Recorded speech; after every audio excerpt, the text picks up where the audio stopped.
in the great city of Babylon, as the first rays of dawn painted the ziggurat stepped walls golden, a young scribe named Enlil-Marduk awakened to the sound of vendors calling in the streets below. The year was 1800 BCE, during the reign of Hammurabi, and the world was changing in ways that would echo through millennia. Enlil-Marduk lived in a modest mud brick house near the temple quarter, its flat roof providing a perfect view of the towering Etemenanke ziggurat. His dwelling, like most in Babylon, was built around a central courtyard where his wife Ninlil tended to their small garden of dates, onions, and barley. The morning air carried the scent of baking bread from the neighborhood ovens and the distant sounds of the Euphrates River, the lifeline of their civilization. As a royal scribe, Enlil-Marduk held one of the most prestigious positions available to a commoner. His father had been a merchant, successful enough to afford the years of education required to master the complex cuneiform writing system. From the age of 7, Enlil-Marduk had spent his days in the Ediba, the tablet house, learning to form. The hundreds of wedge-shaped signs that comprised written, Sumerian and Akkadian. The scribal school had been rigorous beyond modern comprehension. Students began each day before sunrise, gathering in the courtyard of the temple school with their reed styluses and clay tablets. The Ummiyah, or professor, would recite passages from ancient texts while students frantically impressed the cuneiform, signs into soft clay. Mathematics, literature, law, astronomy, and medicine were all part of the curriculum, but the foundation was always the writing system itself. Enlil-Marduk remembered the aching in his fingers from hours of practice, the constant fear of making mistakes that would earn him a beating from the big brother student assigned to monitor his work. The school operated on strict discipline. Lazy students were beaten, and those who showed disrespect to their teachers faced severe punishment. Yet for those who persevered, the rewards were immense. Literacy was power in ancient Mesopotamia, and scribes were the gatekeepers of knowledge. Now, 20 years later, Enlil-Marduk served King Hammurabi directly, tasked with recording legal proceedings, managing correspondence with distant provinces, and maintaining the vast administrative records that kept the empire functioning. His morning routine was as precise as the astronomical calculations he sometimes performed. After a breakfast of barley bread, dates, and beer, the staple drink of Mesopotamia, he would gather his tools, reed styluses of various sizes, a wooden pallet for mixing clay, and a leather satchel for carrying tablets. The walk to the palace took him through the heart of Babylon, past the bustling markets where merchants from across the known world traded goods. Assyrian tin, Lebanese cedar, Indian pearls, and Afghan lapis lazuli all passed through these streets. The air buzzed with a dozen languages, but the written records of these transactions would all be in cuneiform, the universal script of commerce. And diplomacy. The palace complex, where Enlil-Marduk worked, was a marvel of ancient engineering. Massive walls protected courtyards filled with administrative buildings, royal residences, and temples. The throne room, where he sometimes took dictation from the king himself, was decorated with glazed bricks depicting lions and dragons, symbols of royal power. But most of his work took place in the archives, vast rooms lined with shelves holding thousands of clay tablets. Each tablet told a story of ancient life, contracts for the sale of houses and fields, records of loans with interest rates, marriage settlements, adoption papers, and legal disputes. The tablets revealed a society far more complex and sophisticated than many people realize. Women could own property, engage in business, and even serve as scribes, though this was less common. Slaves could purchase their freedom, and there were detailed laws governing everything from medical malpractice to building codes. One of Enlil-Marduk's most important duties was copying and disseminating the law code that would make his king famous forever. Hammurabi's code, carved on a massive stone stele, and copied onto clay tablets for distribution throughout the empire, represented one of humanity's first comprehensive legal systems. The famous phrase, "an eye for an eye," came from this code, though the reality was more nuanced than the simple retribution this phrase suggests. The code distinguished between different social classes in its punishments.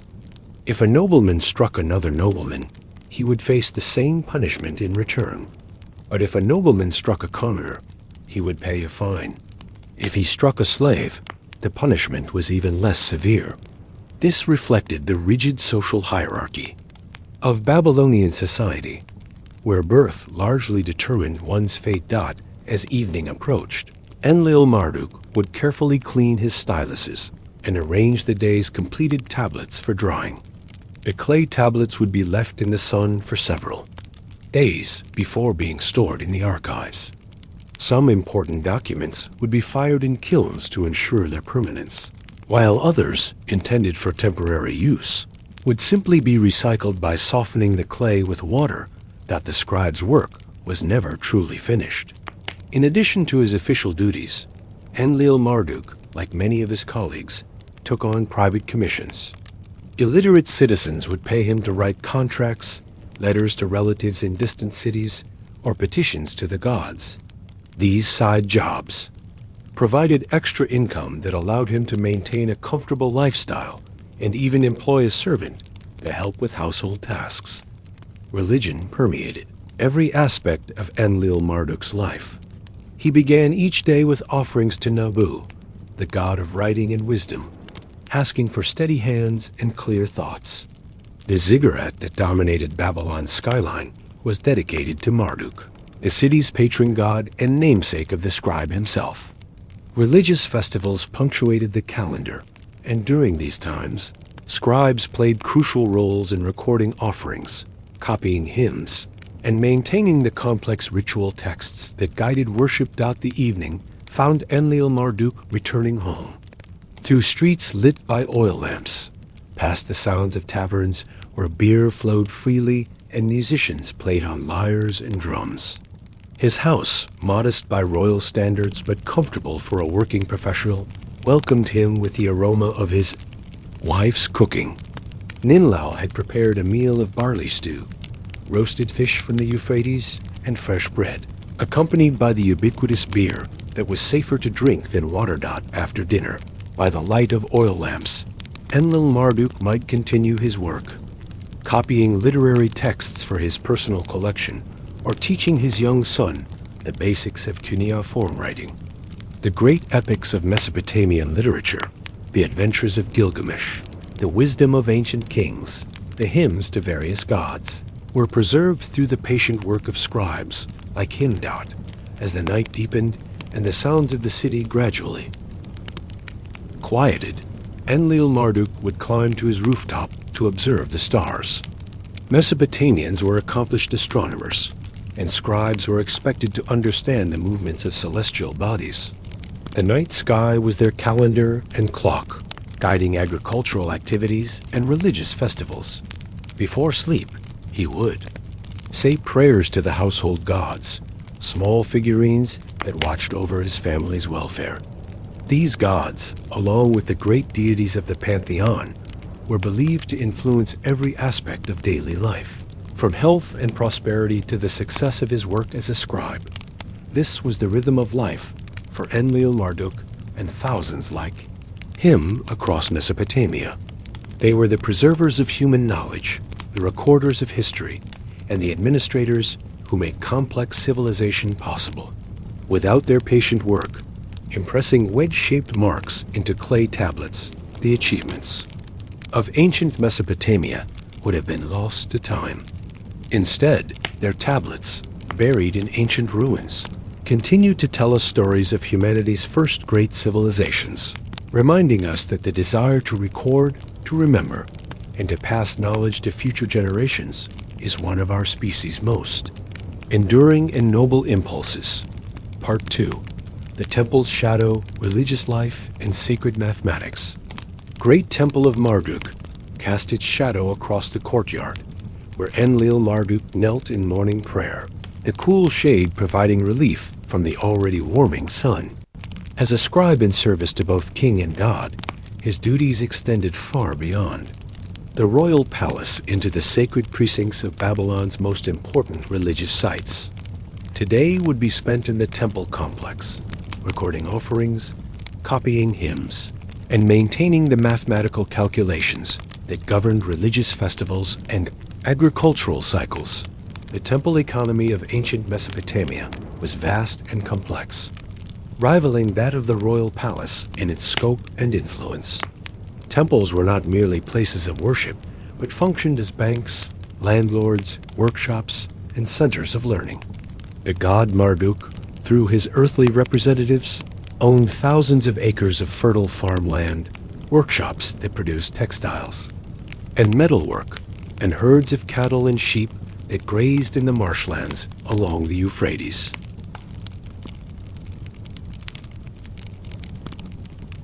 Enlil-Marduk's morning began in the temple archives, a vast collection that dwarfed even the royal library.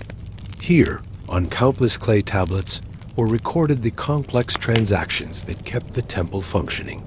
Tenant farmers paid rent in, grain, oil, and livestock. Craftsmen contributed finished goods. Merchants offered percentages of their profits.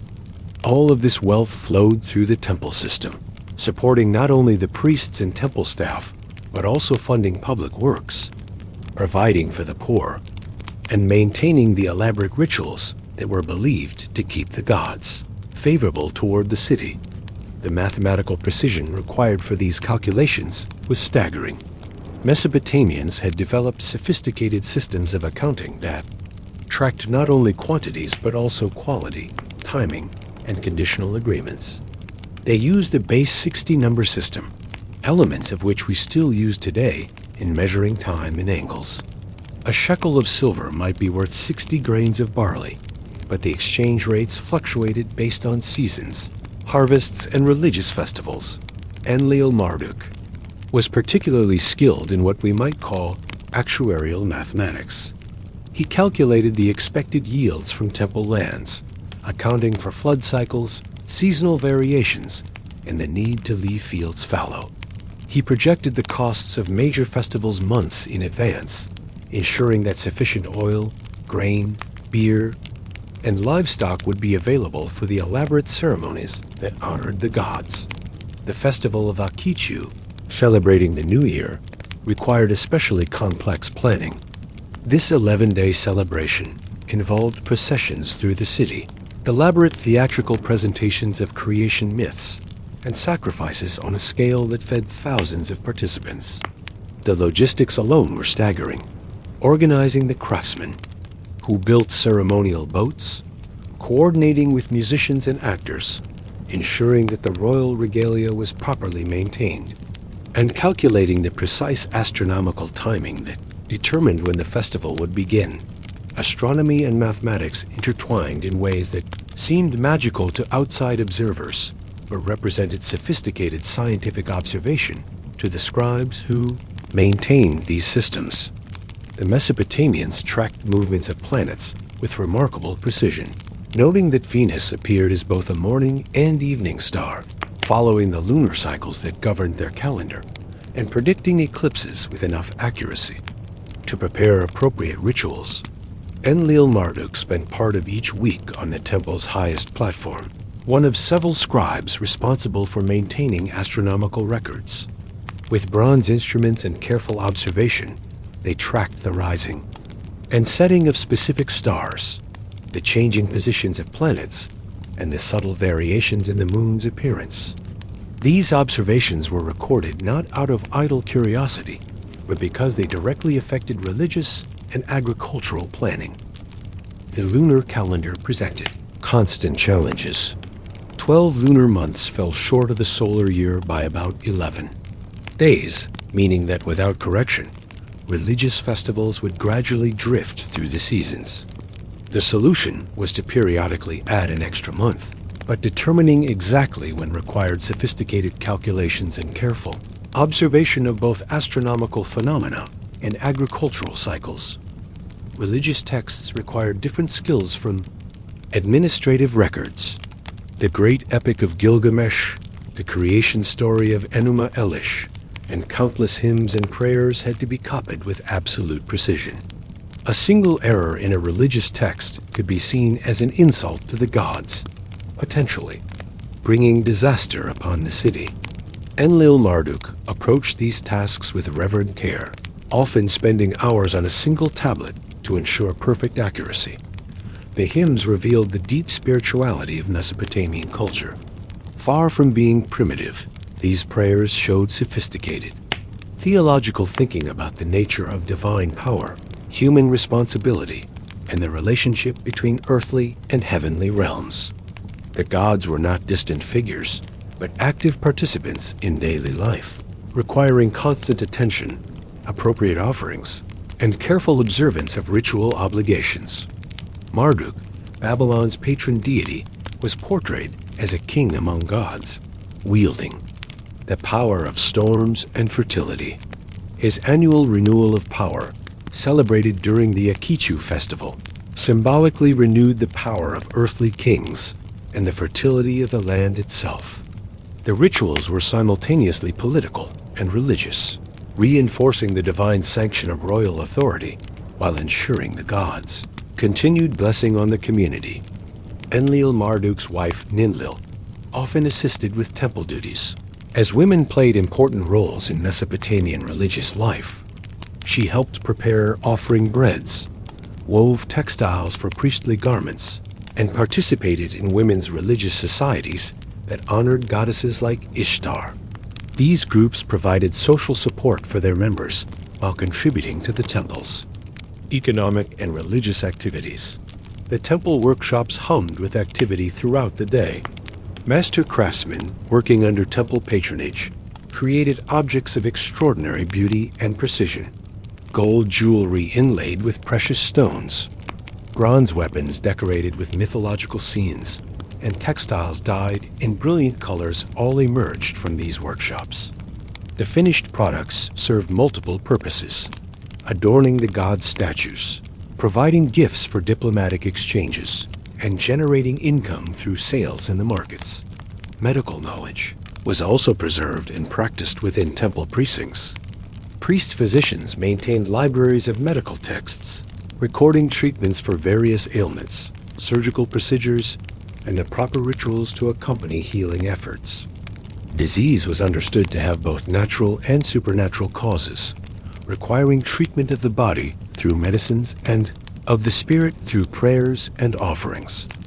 The afternoon brought Enlil-Marduk to one of his most challenging duties: calculating interest on temple loans. The temples functioned as banks, lending silver, grain, and other commodities to merchants, farmers, and craftsmen. Interest rates varied depending on the type of loan, the borrower's reputation, and seasonal factors, but they were always calculated with mathematical precision and recorded in contractual detail.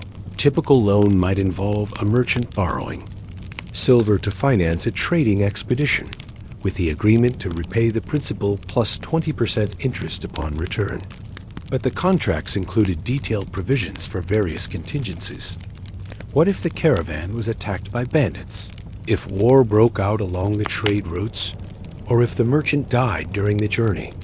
These clauses required careful legal language and mathematical calculations of risk, and return evening prayers brought the temple community together in worship that engaged all the senses.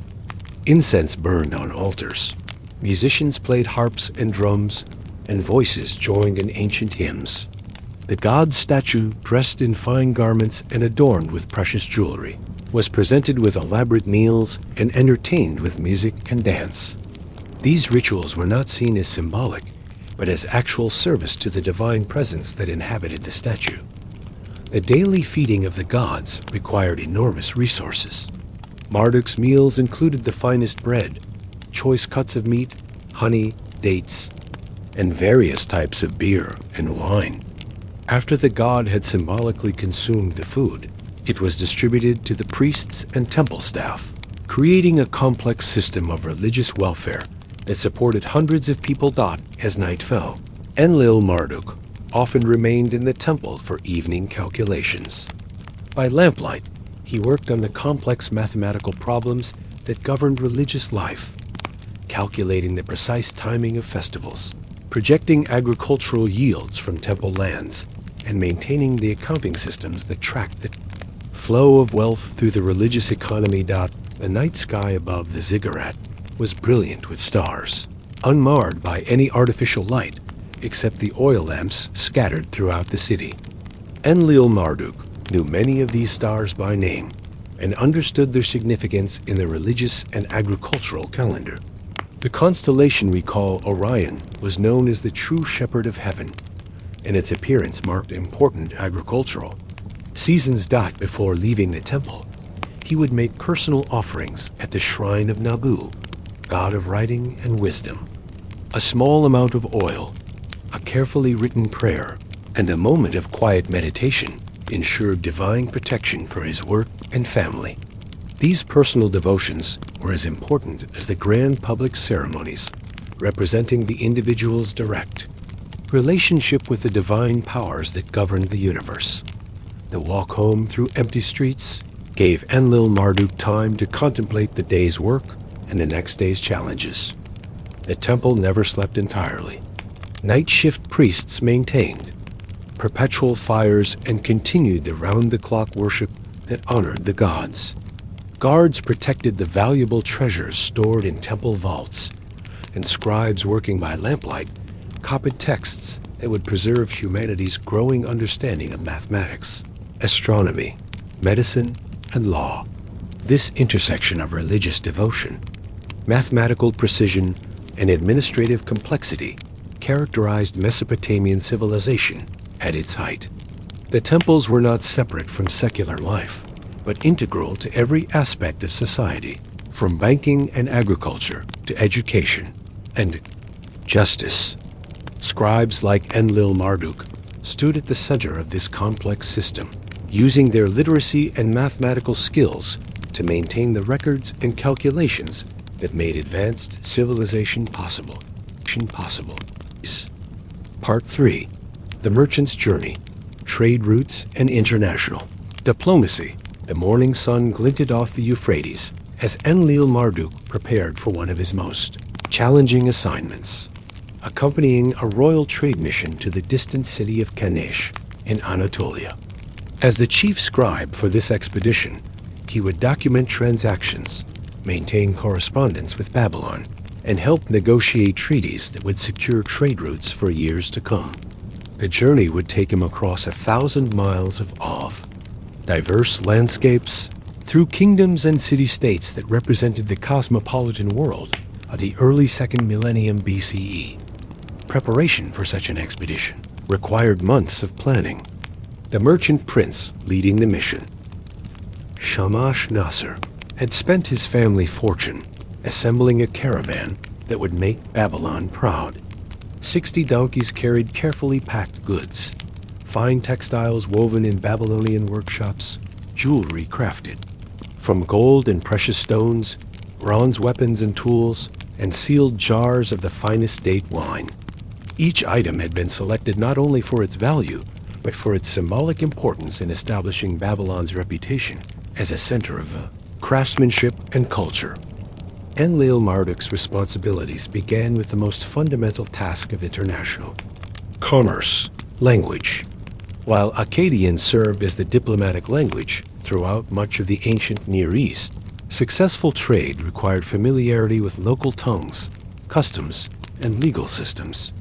He had spent weeks studying Hittite phrases, learning the basics of local weights and measures, and familiarizing himself with the treaty obligations that governed commerce between various city-states. The caravan's route followed ancient paths, worn by generations of traders. From Babylon, they would travel northwest along the Euphrates, through the cities of Sippar and Mari, then across the Syrian desert to Aleppo, and finally north through the Taurus Mountains to Kanesh. Each segment of the journey presented different challenges: river crossings where bribes might be demanded, desert stretches where water was precious, and mountain passes controlled by local rulers who who expected tribute for safe passage.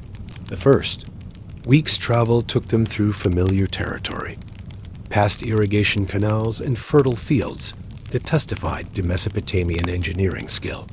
The landscape was dotted with Kel's artificial mounds, created by centuries of human habitation, each representing a community with its own history, customs, and relationship to the broader political situation. Some were loyal vassals of Babylon, others maintained independence through careful diplomacy, and a few were openly hostile, requiring the caravan to take defensive precautions. Mari, their first major stop, exemplified the international character of ancient Near Eastern civilization.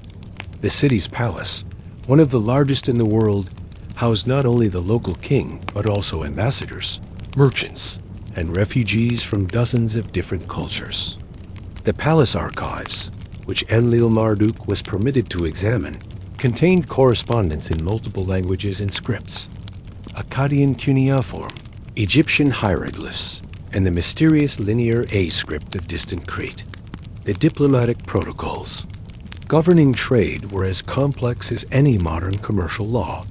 Treaties specified which goods could be traded, established exchange rates for different commodities, and created mechanisms for resolving disputes between merchants from different kingdoms. Enlil-Marduk spent several days in Mari copying portions of treaties that would govern their transactions in Kanish, ensuring that the caravan operated within established legal frameworks. The journey's most dangerous segment lay ahead, the crossing of the Syrian desert. This vast expanse, seemingly empty but actually crisscrossed by Bedouin tribes, required careful navigation and constant vigilance against raiders. The caravan hired local guides whose knowledge of water sources and safe camping spots was literally worth their weight in silver. These desert specialists spoke Arabic dialects that would not be written down for another 1,000 years, preserving their geographic knowledge through oral tradition passed from father to son. Water dominated every decision during the desert crossing. Each member of the expedition carried leather bags filled with precious liquid, but even more important were their relationships with tribal leaders who controlled oasis settlements. Enlil-Marduk learned that successful desert travel depended less on maps than on personal connections, family relationships that stretched back generations, and the complex codes of hospitality that governed Bedouin society. The oasis of Tadmor, later to be known as Palmyra, provided a welcome respite from desert travel. Here, merchants from across the known world gathered to exchange goods and information. Indian spices, Chinese silk, Arabian incense, and African gold all passed through this remarkable crossroads. Enlil-Marduk marveled at the diversity of languages, writing systems, and commercial practices represented in a single marketplace. Trade at Tadmor operated on credit systems that spanned continents. A merchant might borrow silver in Babylon, convert it to goods in Tadmor, sell those goods in distant India, and use the profits to purchase new merchandise that would eventually pay off the original loan with interest. These complex financial arrangements required remarkable trust, sophisticated accounting methods, and legal frameworks that could enforce contracts across vast distances. The languages of commerce fascinated Enlil-Marduk, while Akkadian served. For formal contracts and diplomatic correspondence, the actual business of trade was conducted in a polyglot mixture and borrowed freely from every culture represented in the marketplace. Numbers were quoted in Sumerian, quality judgments in Akkadian, and prices negotiated in whatever language gave the best advantage to each party. Beyond Tadmor, the landscape gradually changed from desert to the green hills of northern Syria. Here, different challenges awaited. City-states that controlled strategic mountain passes, local rulers who demanded tribute for transit rights, and the ever-present possibility of warfare between competing kingdoms. The caravan's safe passage depended on carefully maintained diplomatic relationships and the reputation of Babylon as a reliable trading partner. Aleppo, Their next major stop was already ancient when Enlil-Marduk's caravan arrived. The city's archives contained records dating back over 1,000 years, documenting the rise and fall of kingdoms, the shifting patterns of trade routes, and the gradual development of the diplomatic protocols that made international commerce possible. As a scribe, Enlil-Marduk was granted access to these archives, adding to his understanding of the broader historical forces that shaped contemporary politics. The city's marketplace revealed the global nature of Bronze Age trade. Copper from Cyprus was alloyed with tin from Afghanistan to create the bronze that gave the age its name. Lapis lazuli from distant Afghanistan was carved into jewelry and decorative objects. Cedar wood from Lebanese mountains was shipped to treeless Mesopotamia for construction projects. Even at this early period in human history, complex global supply chains connected distant continents through networks of traders, middlemen, and financial institutions. The final segment of their journey took them through the Taurus Mountains, a landscape both beautiful and treacherous. Snow-capped peaks, rushing streams, and pine forests provided a stark contrast to the deserts they had crossed. But the mountain passes were controlled by Hittite outposts that could close trade routes on a whim. The caravan's safe passage required not only payment of transit fees, but also careful attention to the complex etiquette of Hittite diplomacy. Kanish, their final destination, was unlike any city Enlil-Marduk had seen, built around natural hot springs and situated at the intersection of several trade routes. It had become a truly international community. The lower city housed local Anatolian residents, while the upper city contained a district known as the Karam, where foreign merchants maintained permanent colonies, governed by their own laws and customs. The Assyrian merchant colony at Kanish operated under a sophisticated charter that guaranteed their rights to trade, own property, and maintain their own legal system. Disputes between Assyrian merchants were resolved by Assyrian judges using Assyrian law, but conflicts with local residents required mixed tribunals that reflected both legal traditions. This early example of extraterritorial jurisdiction would become a model for international trade throughout the ancient world. Enlil-Marduk's duties in Kanish were complex and varied. He maintained correspondence with Babylon, reporting on market conditions, political developments, and opportunities for future trade. He documented transactions, ensuring that all parties understood their obligations and that proper records were kept for tax and legal purposes. He also served as an informal diplomat, representing Babylonian interests in negotiations with local authorities and other merchant communities. The goods traded in Kanish reflected the specializations of different regions. Mesopotamian textiles, renowned throughout the ancient world for their quality and craftsmanship, were exchanged for Anatolian metals, particularly silver and copper. But the real treasure was information, knowledge of new trade routes, political developments that might affect commerce, technological innovations, and the cultural developments that shaped ancient civilization. Evening entertainment in the merchant quarter revealed the cosmopolitan character of ancient trade. Musicians from across the known world performed in taverns where languages blended into a comfortable polyglot atmosphere. Stories were shared of distant lands, exotic customs, and adventures encountered along the trade routes.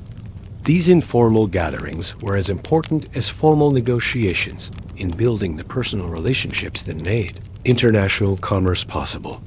The religious life of the merchant community adapted to its international character. While maintaining devotion to their native gods, traders also honored local deities and participated in festivals that celebrated successful trade. Enlil-Marduk observed ceremonies that blended Mesopotamian, Anatolian, and Syrian religious traditions, creating new forms of worship that reflected the multicultural reality of ancient trade. After 6 months in Kanish, the time came to prepare for the return journey. A caravan that would carry them back to Babylon looked very different from the one that had arrived. Anatolian silver, copper, and wool would provide the basis for profitable transactions in Mesopotamian markets. But more important were the intangible goods, new techniques for metalworking, diplomatic agreements that would facilitate future trade, and the personal relationships that formed the true foundation of international commerce. The return journey? Following a slightly different route to avoid seasonal hazards and political complications, provided Enlil-Marduk with opportunities to observe how trade networks functioned across vast distances. Messages and goods moved along these routes with remarkable efficiency, creating what amounted to an early information superhighway that connected diverse civilizations throughout the ancient. Near East. Part 4, the scribes' education, knowledge, wisdom, and the art of memory. The sound of reed styluses scratching against clay tablets filled the morning air in the Adaba, the tablet house where young minds were shaped into the literate elite of Mesopotamian society. Enlil-Marduk found himself transported back 30 years as he stood before a class of eager students, tasked with training the next generation of scribes. The responsibility was both humbling and profound. These children would carry forward the accumulated wisdom of millennia, preserving and expanding the knowledge that defined civilization itself. The scribal school of Babylon attracted students from across the empire and beyond. The sons of merchants, administrators, and even foreign kings came to master the complex art of cuneiform writing and the vast curriculum that accompanied it. The school day began before dawn with ritual purification and prayers to Nabu, the god of writing and wisdom, establishing the sacred nature of the knowledge they would acquire. Enlil-Marduk's teaching methods reflected thousands of years of pedagogical evolution. The curriculum had been refined through countless generations, balancing the practical needs of administration with the cultural preservation that gave Mesopotamian civilization its continuity. Students began with simple exercises, learning to hold the reed stylus properly and forming basic wedge shapes in soft clay. These seemingly simple movements required months to master, as precision and consistency were essential for legible writing. The progression from basic sign formation to complex literary composition took years. Students first learned the core, syllabic signs that formed the foundation of cuneiform writing, then advanced to the hundreds of logograms that represented complete words or concepts.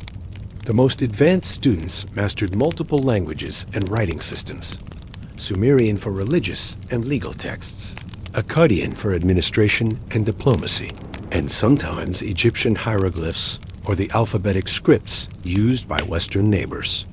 Training formed a crucial component of scribal education. In a world without printing, the human mind served as the primary repository of knowledge. Students memorized vast quantities of text, religious hymns, legal formulations, mathematical tables, and literary works. The Epic of Gilgamesh, consisting of over 3,000 lines of poetry, was committed to memory in its entirety. These memorized texts served as both educational tools and cultural treasures, ensuring that knowledge would survive even if physical tablets were lost or destroyed. The mathematical curriculum revealed the sophisticated quantitative thinking of Mesopotamian culture. Students learned not only basic arithmetic, but also advanced techniques for calculating areas, volumes, and compound interest. They worked with sophisticated fractional systems and solved algebraic problems that wouldn't appear in European mathematics for another 1,000 years. The practical applications of these skills were immediately apparent: calculating field areas for taxation, determining building material requirements, and managing complex commercial transactions. Astronomy occupied a special place in scribal education. The movements of celestial bodies governed religious festivals, agricultural activities, and political decisions. Students learned to track the cycles of the moon, the apparent motion of planets, and the seasonal patterns of stars. They calculated eclipse predictions, planetary positions, and the complex calendar adjustments needed to keep lunar and solar cycles synchronized. This astronomical knowledge positioned scribes as advisors to kings and priests, making them indispensable to the operation of both royal and religious institutions. The study of law required different intellectual skills. Students memorized the hundreds of clauses in Hammurabi's code and similar legal collections, learning not just the specific provisions, but the underlying principles that govern justice in Mesopotamian society. They practiced drafting contracts, wills, and other legal documents, mastering the precise language required to make agreements enforceable. Mock trials allowed students to practice the argumentative skills they would need when representing clients or advising rulers. Literature formed perhaps the most culturally significant part of the curriculum. The great epic traditions of Mesopotamia Gilgamesh, the Enuma Elish creation story, and countless shorter works were preserved through classroom instruction and copying exercises. These texts were not merely academic exercises, but living, cultural documents that shaped moral thinking, provided entertainment, and connected contemporary society with its ancient roots. The wisdom. Literature taught practical philosophy for daily life. Proverbs, maxims, and ethical instructions guided students in personal conduct, professional behavior, and social relationships. These teachings emphasized virtues like honesty, diligence, and respect for authority, while warning against the dangers of pride, laziness, and disrespect toward the gods. The integration of practical wisdom with technical training created educated individuals who could serve not just as skilled technicians, but as cultural leaders. Medical knowledge was increasingly integrated into scribal training. Students learned to recognize symptoms of common diseases, prepare basic remedies, and perform simple surgical procedures. The theoretical framework that explained disease combined naturalistic observation with religious interpretation, reflecting the Mesopotamian understanding that physical and spiritual health were intimately connected. Medical texts were among the most carefully preserved in scribal libraries, as the knowledge they contained could literally mean the difference between life and death. Language instruction extended beyond cuneiform to include the oral traditions that preserved much cultural knowledge. Students learned the proper pronunciation of ancient Sumerian texts, the rhythmic patterns of religious chants, and the storytelling techniques that made literature memorable and emotionally powerful. These oral skills were as important as written competency, as much communication in ancient society remained verbal even among the literate elite. The international character of scribal education reflected Mesopotamia's role as a crossroads of ancient civilization. Students studied foreign languages, diplomatic protocols, and the writing systems of neighboring cultures. Egyptian hieroglyphs, Hittite cuneiform, and the early alphabetic scripts of Syria-Palestine were all part of the advanced curriculum. This linguistic diversity prepared graduates for careers in international trade, diplomacy, and cultural exchange. Practical training complemented theoretical instruction.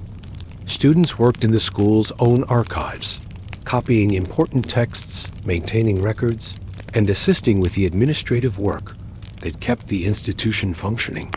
They accompanied their teachers to courts, markets, and temples, observing how their classroom learning applied to real-world situations. These apprenticeship experiences provided practical skills while allowing teachers to evaluate students' aptitude for different specializations. The social aspects of scribal education were as important as the intellectual content. Students formed bonds with classmates that would last throughout their careers, creating networks of professional relationships that facilitated commerce, diplomacy, and cultural exchange. The shared experience of mastering the demanding curriculum created a sense of identity and mutual obligation that transcended local political boundaries. Discipline in the scribal schools was strict but purposeful. Students who showed laziness, disrespect, or inability to master the curriculum faced physical punishment, but those who demonstrated exceptional ability received recognition and advanced. Opportunities. The system was designed to identify and develop talent while maintaining the high standards essential for preserving cultural knowledge. The graduation ceremonies that marked the completion of scribal training were elaborate affairs that celebrated not just individual achievement, but the continuation of civilizational knowledge. New graduates received their professional tools, fine reed styluses, quality clay, and copies of essential reference texts, along with formal recognition of their status as members of the literate elite. Female students, while less common then, males played important roles in scribal education. Some became teachers themselves, specializing in areas like medicine or religious instruction. Others found careers as administrators in temple complexes or as assistants to wealthy merchants. The presence of female students and teachers demonstrated that Mesopotamian society, while male-dominated, recognized the intellectual capabilities of women and provided opportunities for their development. The economic support for scribal education came from multiple sources: royal patronage, temple endowments, and tuition payments from wealthy families. This diverse funding base ensured the school's independence and allowed them to maintain their focus on cultural preservation rather than serving narrow political interests.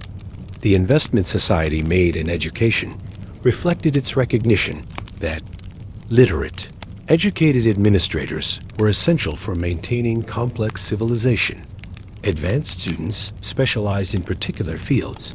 Some focused on mathematics and engineering, others on law and administration, and still others on religious studies and literature. These specializations allowed for deeper expertise while ensuring that all essential knowledge areas remained well represented in the educated population. The specialization process was guided by both individual aptitude and societal needs, balancing personal interests with the practical requirements of maintaining a functioning civilization. The evening hours in the scribal school were often the most intellectually stimulating. After the formal lessons ended, advanced students gathered for discussions that ranged across all fields of knowledge. These informal seminars, guided by master teachers, explored the connections between different disciplines and encouraged original thinking within established frameworks. It was during these sessions that new insights emerged, innovative solutions were developed, and the boundaries of knowledge were gradually expanded.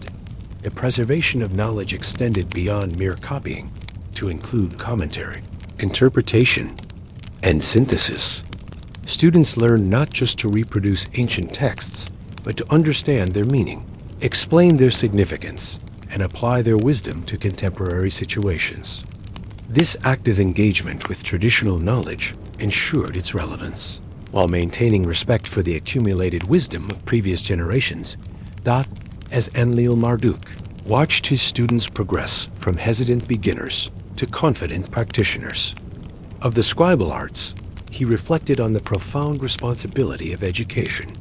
These young people would carry forward not just technical skills, but the cultural values, intellectual traditions, and ethical principles that defined Mesopotamian civilization.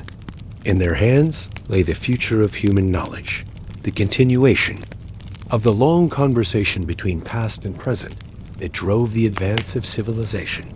Part V. The royal court, power, politics, and administrative complexity. The great throne room of Hammurabi's palace echoed with the footsteps of courtiers, petitioners, and foreign ambassadors as Enlil-Marduk took his customary position near the royal dais. As the king's personal scribe for diplomatic correspondence, he had witnessed the intricate dance of ancient politics for over a decade, recording the words that shaped empires and the decisions that affected millions of lives. The morning's agenda included audiences with provincial governors, the arrival of tribute from distant vassals, and negotiations with Elamite ambassadors over disputed border territories. The court of Babylon, under Hammurabi, represented the pinnacle, of ancient administrative sophistication. The kingdom stretched from the Persian Gulf to the Syrian borders, encompassing dozens of city-states, tribal territories, and agricultural regions that had been welded into a functioning empire through a combination of military conquest, diplomatic skill, and bureaucratic innovation. Managing this vast domain required governmental structures that would not be equaled in complexity until the rise of the Roman Empire more than 1,000 years later.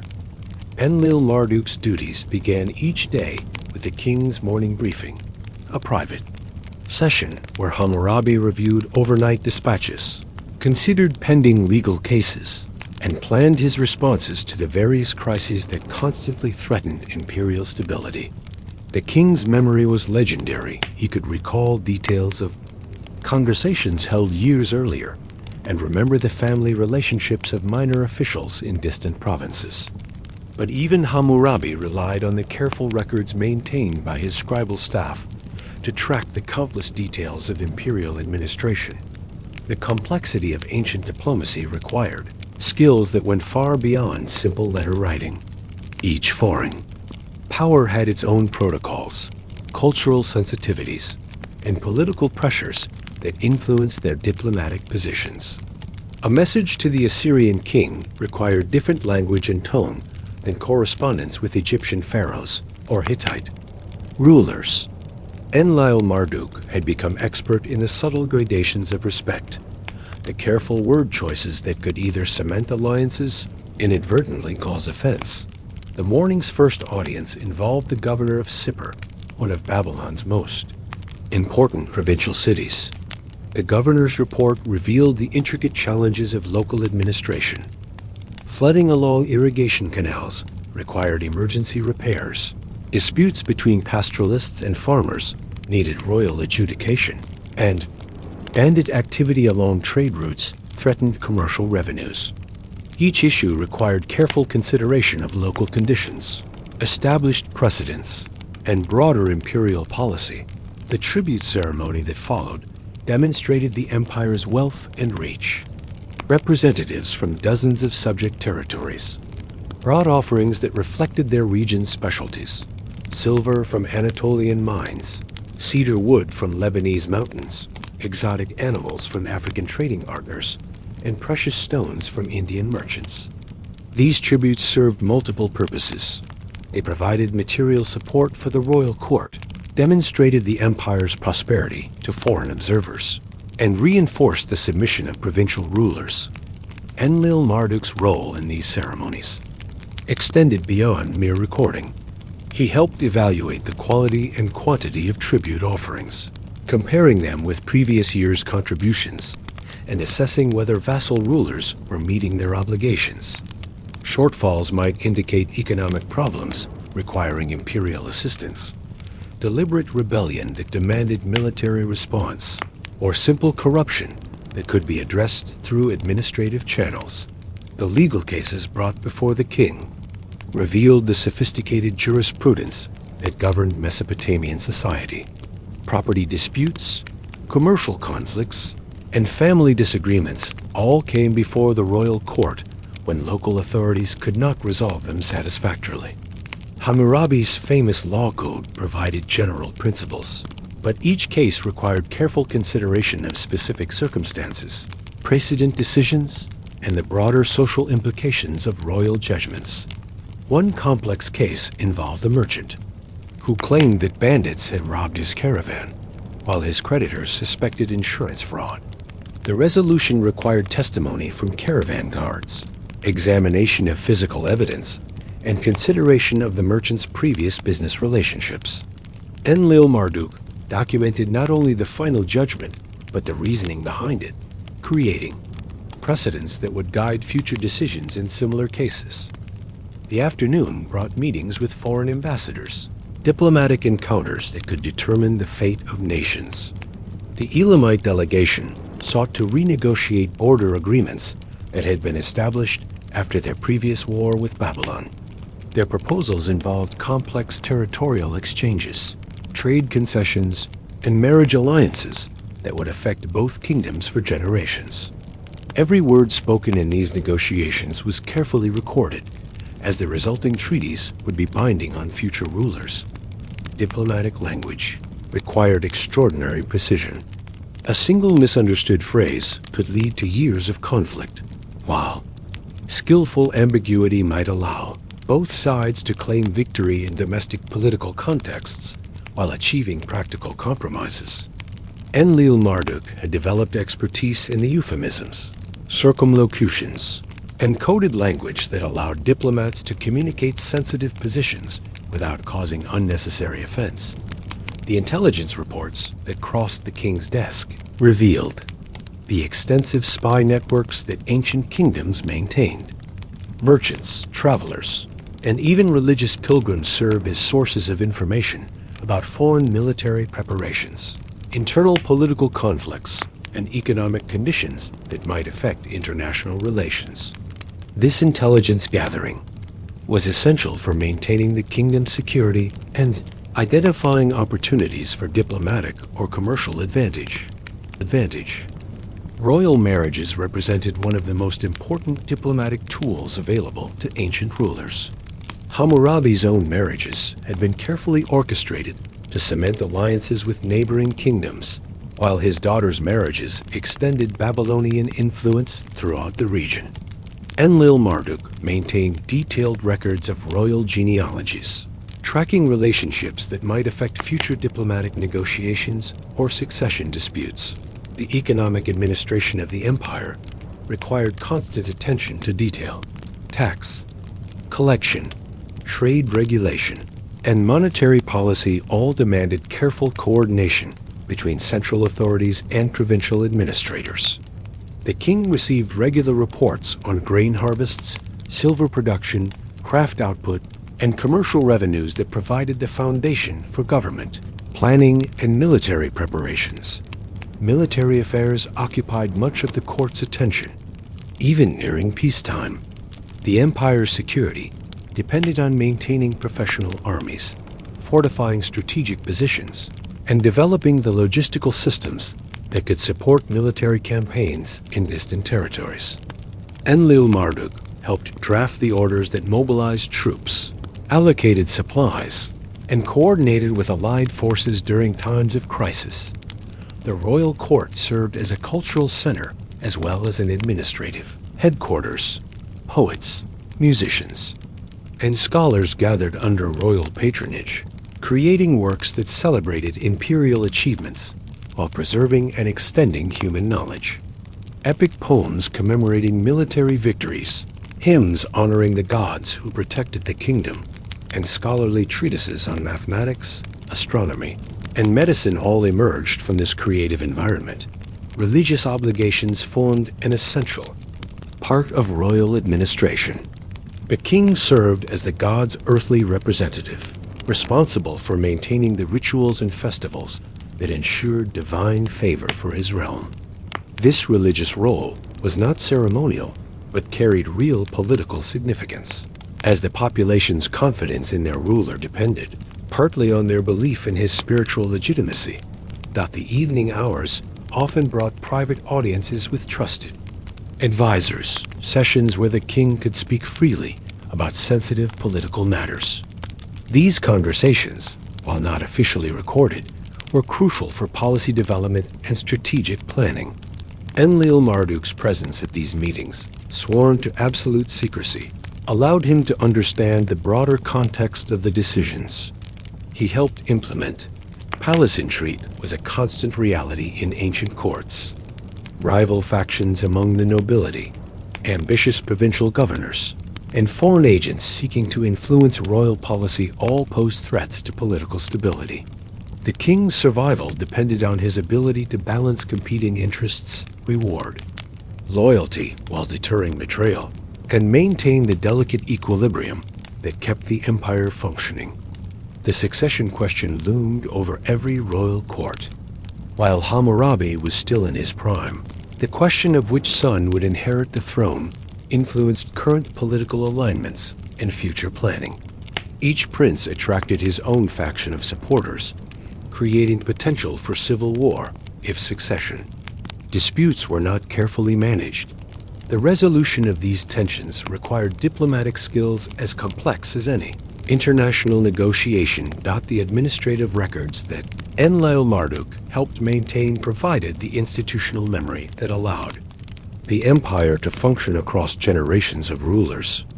Legal precedents, diplomatic agreements, administrative procedures, and military strategies were all preserved in vast archives that served as resources for future decision-making. These records represented one of humanity's first systematic attempts to create governmental institutions that could survive individual rulers, deaths, and continue functioning across centuries. Part 6. The Marketplace Symphony, Commerce, Crafts, and Urban Life. The cacophony of voices, bleating animals, and clanging metal tools filled the great marketplace of Babylon as Enlil-Marduk made his way through the crowded streets, tablet and stylus in hand.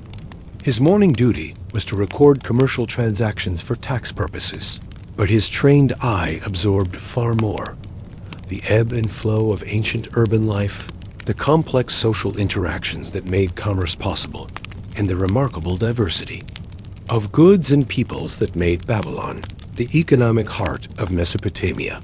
The marketplace was organized with sophisticated precision, despite its apparent chaos. Different trades clustered in designated areas. Metalworkers near the temple quarter, where they could access the finest materials. Textile merchants along the main thoroughfares, where their colorful wares could attract maximum attention.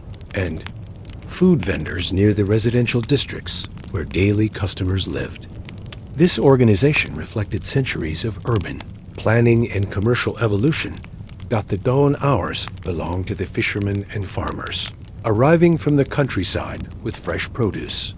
Boats loaded with fish from the Euphrates and Tigris rivers, tied up at the quays, while donkey caravans brought vegetables, grains, and dairy products from irrigated fields surrounding the city.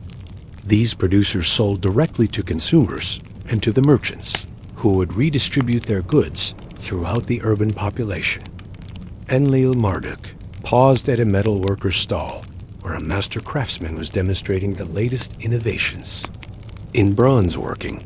The alloy of copper and tin, still relatively new technology, was revolutionizing everything from agricultural tools to weapons and decorative objects.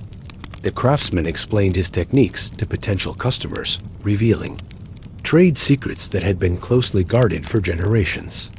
The spread of metallurgical knowledge represented one of the great technological transformations of the ancient world. The textile quarter hummed with activity as weavers, dyers, and tailors created the luxury goods that made Mesopotamian merchants wealthy throughout the known world. The quality of Babylonian textiles was legendary. Fine linen that rivaled Egyptian products, wool dyed in brilliant colors using expensive imported materials, and silk that had begun arriving along the earliest trade routes connecting to distant China. Women played prominent roles in textile production, managing workshops that employed dozens of skilled workers. Currency in the ancient marketplace was more complex than modern systems. While silver served as the primary medium of exchange, transactions often involved bartering goods of equivalent value, credit arrangements that spanned months or years, and complex calculations that took into account seasonal price variations. Enlil-Marduk's mathematical skills were constantly tested as he helped merchants calculate fair exchange rates and document agreements for future payment. The international character of Babylonian commerce was immediately apparent to any observer.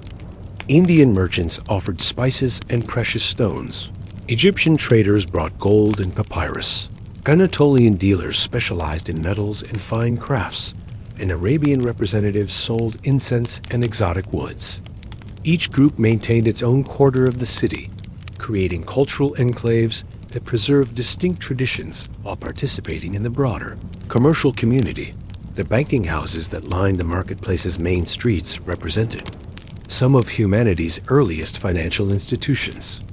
These establishments, often operated by temple organizations or wealthy merchant families, provided services that modern banks would recognize: loans for commercial ventures, currency exchange for international traders, and safe storage for valuable goods.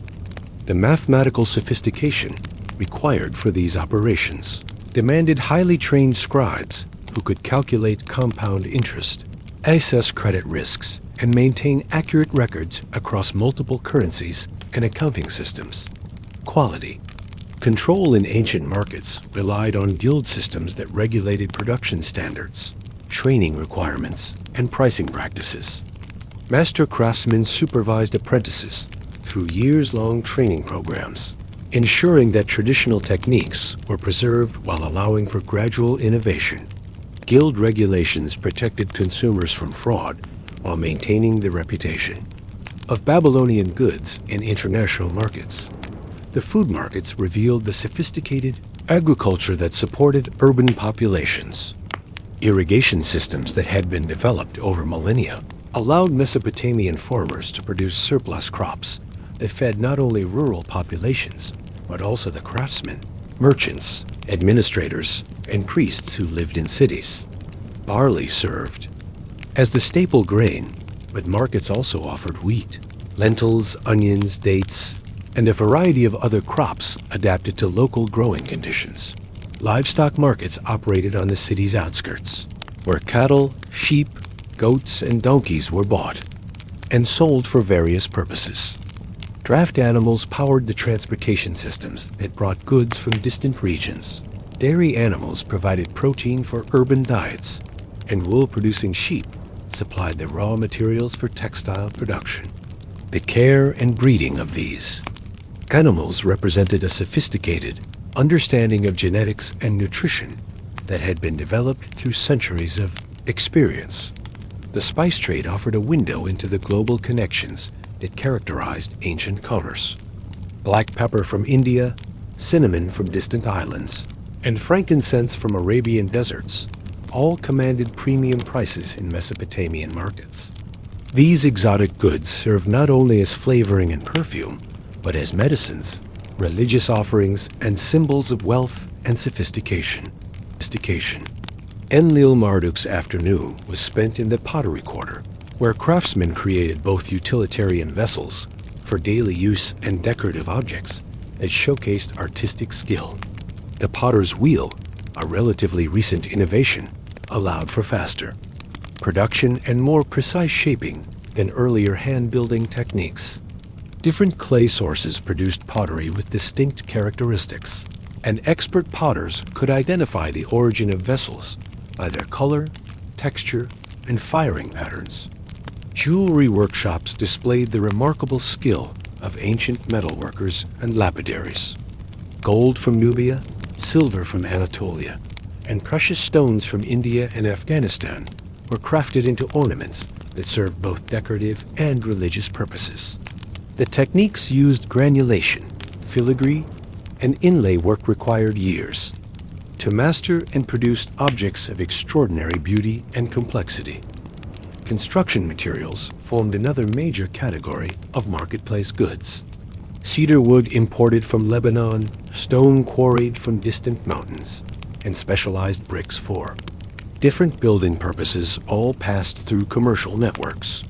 The great building projects that characterized Mesopotamian cities' temples, palaces, fortification walls required enormous quantities of materials and the services of skilled craftsmen who could work with these diverse substances. The marketplace also served as an information exchange where news, rumors, and commercial intelligence circulated among traders from across the known world. Merchants shared information about political developments, weather conditions affecting trade routes, and opportunities for profitable ventures. This informal communication network often provided more current and reliable information than official. Diplomatic channels. Entertainment and culture found expression in the marketplace through traveling performers, storytellers, and musicians who provided diversions for both residents and visitors. These artists preserved and transmitted oral traditions, popular songs, and folk tales that complemented the formal literature preserved in palace and temple archives.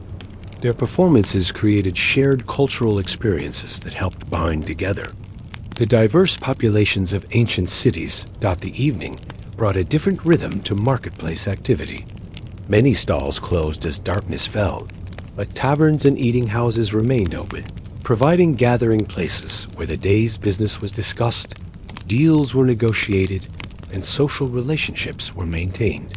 These informal meetings were often as important as formal commercial transactions in building the trust and personal connections that made commerce possible.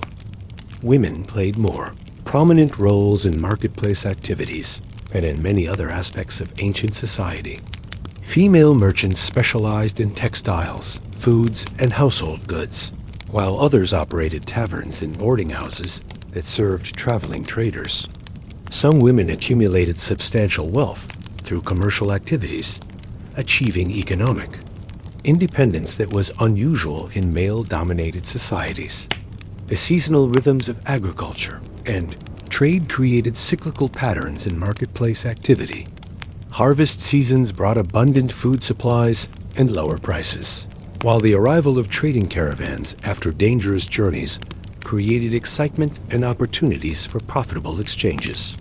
Religious festivals generated demand for specific goods fine, textiles for ceremonial clothing, special foods for offerings, and decorative objects for temple services. Dispute resolution in the marketplace relied on established procedures that balanced speed with fairness. Guild leaders, neighborhood officials, and professional arbitrators could resolve commercial conflicts without resorting to formal legal proceedings.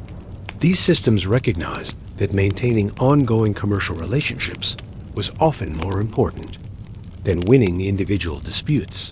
The marketplace served as a microcosm of ancient urban civilization, bringing together the agricultural surplus that fed city populations, the craft specialization that created luxury goods, the long distance trade that connected distant cultures, and the financial institutions that made complex commerce possible.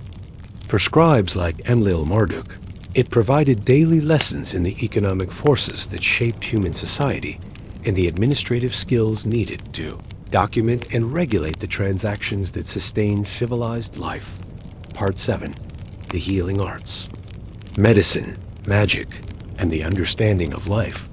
The soft chanting of healing incantations drifted through the morning air as Enlil-Marduk approached the temple of Ninkarek, goddess of healing, where his monthly duties included recording medical treatments and maintaining the pharmacological texts that guided Mesopotamian medicine. The ancient healing arts represented a sophisticated blend of empirical observation, religious ritual, and practical therapeutics that had evolved over thousands of years of treating human ailments. The temple complex served as both medical school and hospital, where priest-physicians trained in diagnostic techniques, surgical procedures, and the preparation of medicinal compounds. These healers, known as Asu, combined extensive knowledge of anatomy and physiology with deep understanding of the Veda, spiritual dimensions they believed influenced health and disease. Their approach to medicine was holistic, addressing not only physical symptoms but also the psychological and spiritual factors that contributed to illness. Enlil-Marduk's morning began in the medical library, where countless tablets contained the accumulated wisdom of Mesopotamian healers. These texts, some dating back over 1,000 years, documented symptoms of various diseases, prescribed treatments, and recorded the outcomes of different therapeutic approaches. The careful preservation of this medical knowledge represented one of humanity's earliest attempts at systematic healthcare documentation. The diagnostic procedures used by ancient physicians demonstrated remarkable sophistication. Healers examined patients' eyes, tongue, skin color, and breathing patterns, looking for signs that would guide their treatment decisions. They took pulses, analyzed urine, and conducted physical examinations that revealed internal conditions. Temperature, appetite, sleep patterns, and emotional state were all considered relevant to understanding the patient's condition. The pharmacological knowledge preserved in temple archives was extensive and remarkably accurate. Hundreds of medicinal Plants, minerals, and animal products were cataloged with precise descriptions of their therapeutic properties, proper preparation methods, and appropriate dosages. Willow bark for pain relief, digitalis for heart conditions, and opium for severe pain were all part of the ancient pharmacopoeia, often administered with an understanding of their effects that would not be scientifically validated until modern times. Surgical procedures performed by Mesopotamian physicians included operations that required considerable skill and anatomical knowledge. Cataract removal, the setting of broken bones, and the treatment of wounds were routine procedures. More complex operations, including trepanation drilling holes in the skull to relieve pressure or treat head injuries, were performed with bronze instruments whose design showed sophisticated understanding of surgical requirements. The relationship between medicine and religion in Tanzan, Mesopotamian healing reflected the ancient understanding that health depended on maintaining proper relationships with divine forces. Illness was often interpreted as punishment for moral transgressions, the result of sorcery, or evidence of divine displeasure. Treatment, therefore, included not only physical remedies, but also prayers, offerings, and ritual purifications designed to restore spiritual balance. The specialization within ancient medicine was more developed than many people realize. Eye doctors, surgeons, gynecologists, and veterinarians all practiced distinct specialties requiring specific training and expertise. Each specialty had its own texts, tools, and techniques, though all shared common theoretical frameworks about the nature of health and disease. Women played important roles in Mesopotamian medicine, particularly in areas related to childbirth, pediatrics, and the preparation of medicinal compounds. Midwives possessed specialized knowledge of obstetrics and gynecology, while female healers often served as herbalists and medical advisors to other women. Some women achieved recognition as skilled physicians, though they were less common than their male counterparts. The training of medical practitioners involved years of study under experienced teachers. Student physicians learned to read and interpret medical texts, practiced diagnostic techniques on actual patients, and gradually developed the skills needed for independent practice. The educational process included not only technical knowledge, but also the ethical principles that govern medical practice, including obligations to help the poor and maintain patient confidentiality. Enlil Marduk spent the afternoon documenting a particularly complex case involving a merchant who had fallen ill during a trading expedition to distant lands. The symptoms, fever, digestive problems, and skin lesions suggested several possible diagnoses, each requiring different treatment approaches. The physician's careful questioning revealed dietary changes, exposure to unfamiliar climates, and stress factors that might have contributed to the illness. The treatment plan developed for this patient illustrated the comprehensive approach of ancient medicine. Dietary modifications addressed digestive symptoms, herbal preparations targeted the fever and infection, and ritual purifications dealt with possible spiritual causes. The patient was also advised about rest, bathing, and other lifestyle changes that would support recovery. Mental health was recognized as an important component of overall wellness in ancient medicine.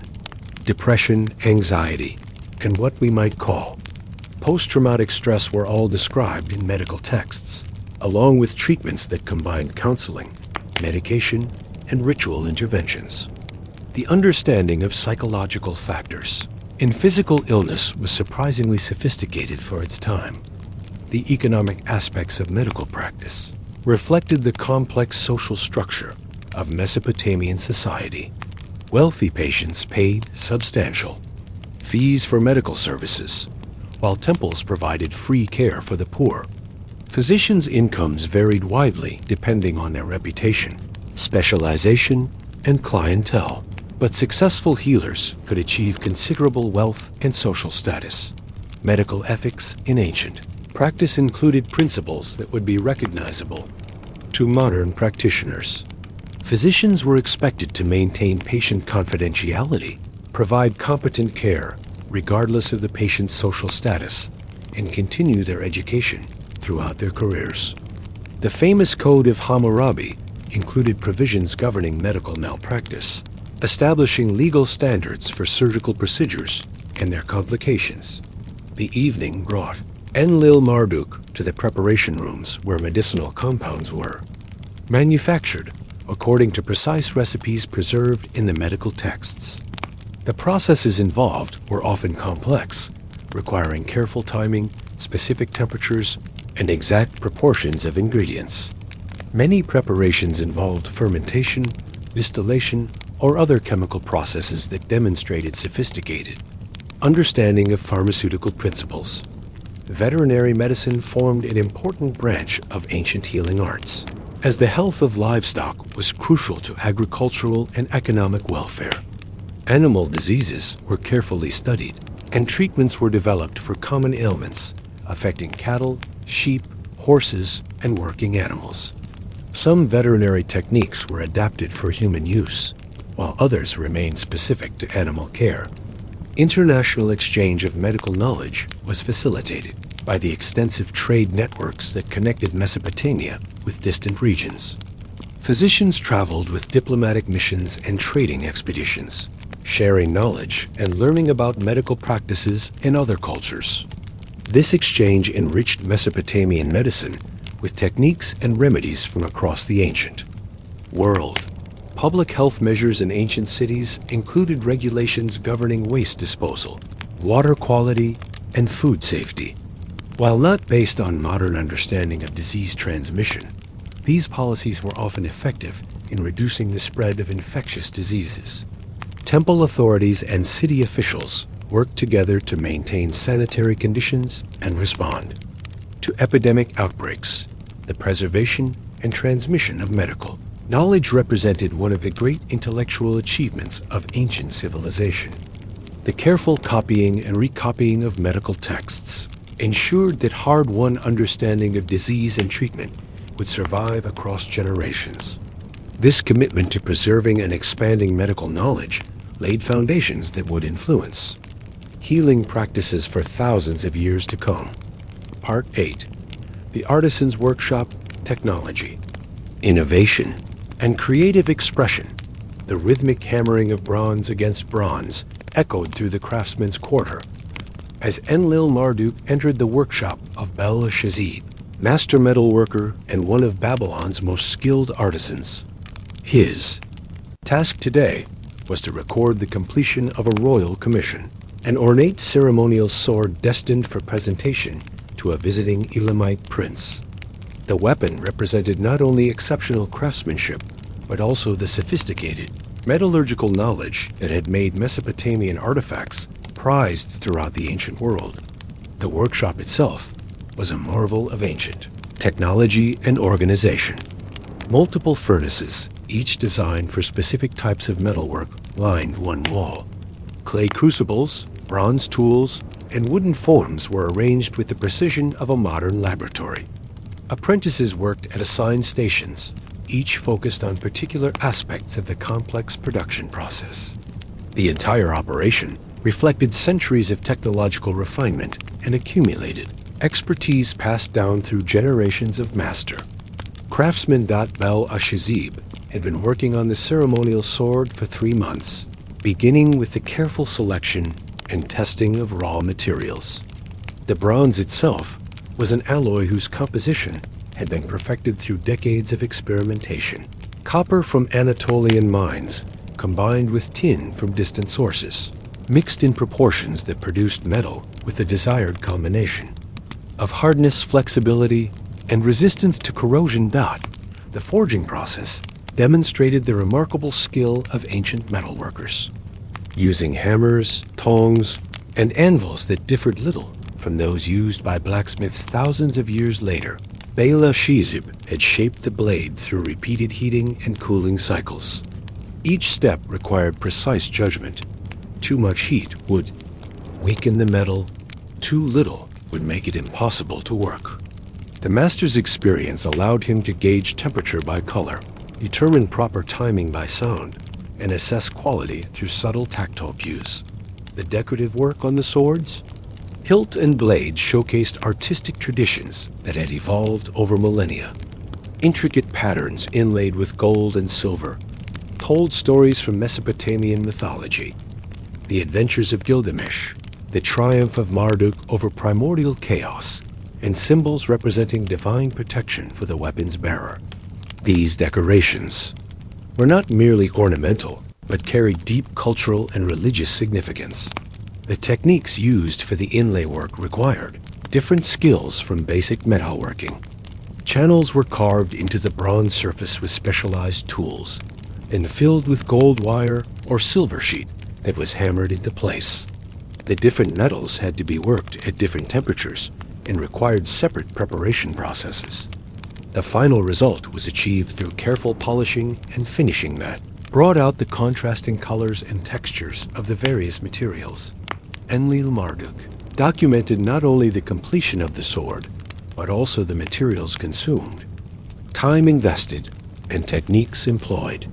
These records served multiple purposes. They provided cost accounting for royal projects, preserved technical information for future reference, and created documentation that could be used to train apprentices. The systematic recording of craft processes represented an early form of technological documentation. The apprenticeship system in ancient workshops was rigorous and comprehensive. Young men, typically beginning around age 12, spent years learning their craft under the close supervision of experienced masters. The initial years were devoted to basic skills, maintaining furnaces, preparing materials, and performing simple operations. Gradually, apprentices advanced to more complex tasks, eventually specializing in particular aspects of the craft. The social organization of the workshop reflected broader patterns in Mesopotamian society. A master craftsman held authority, similar to that of a household patriarch, responsible not only for the technical aspects of production, but also for the welfare, education, and moral development of his apprentices. This relationship involved mutual obligations.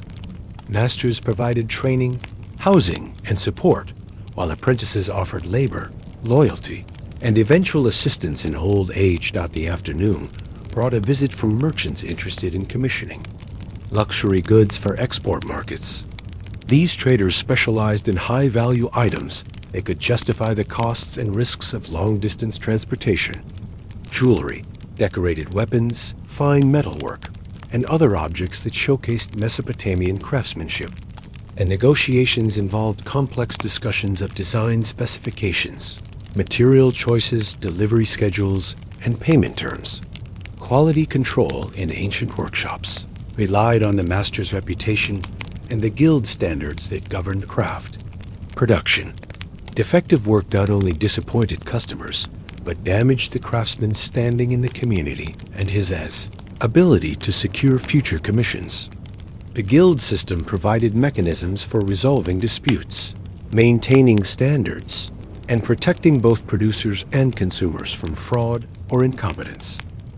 The technological innovations constantly emerging from Mesopotamian workshops drove economic and military developments throughout the region. New alloy compositions, improved tool designs, and more efficient production methods spread through trade networks and craftsmen's migrations. These innovations were not always immediately adopted, but gradually diffused through the ancient world, contributing to technological progress across multiple civilizations. The raw materials used in ancient metalworking came from sources scattered across the known world, creating supply chains that connected distant regions through commercial relationships. Copper from Cyprus, tin from Central Asia, gold from Nubia, and silver from Anatolia all flowed through Mesopotamian workshops.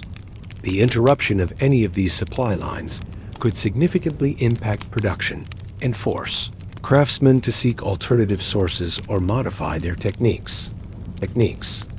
The tools used in ancient metalworking demonstrated remarkable sophistication despite their apparent simplicity. Hammers of different weights and shapes, were designed for specific operations, while tongs and anvils were crafted to optimize efficiency and precision. The development of these specialized tools represented cumulative improvements spanning centuries, with each generation of craftsmen adding refinements based on their experience. The economic importance of craft production extended beyond individual workshops to encompass entire neighborhoods and economic sectors. The metalworking quarter employed not only primary craftsmen, but also suppliers of raw materials, fuel vendors, tool makers, and merchants who distributed finished products. This economic ecosystem supported thousands of families and contributed significantly to urban prosperity.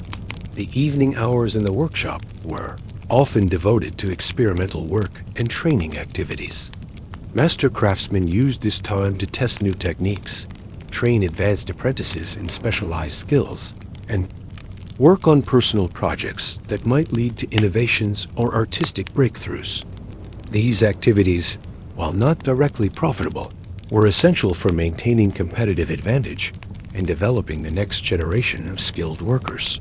Relationship between craftsmanship and art in ancient production was closer than in modern manufacturing. Even utilitarian objects were expected to demonstrate aesthetic quality, while luxury goods represented the highest levels of artistic achievement. This integration of functional and artistic considerations produced objects that served practical purposes while expressing cultural values and artistic traditions. The preservation of craft.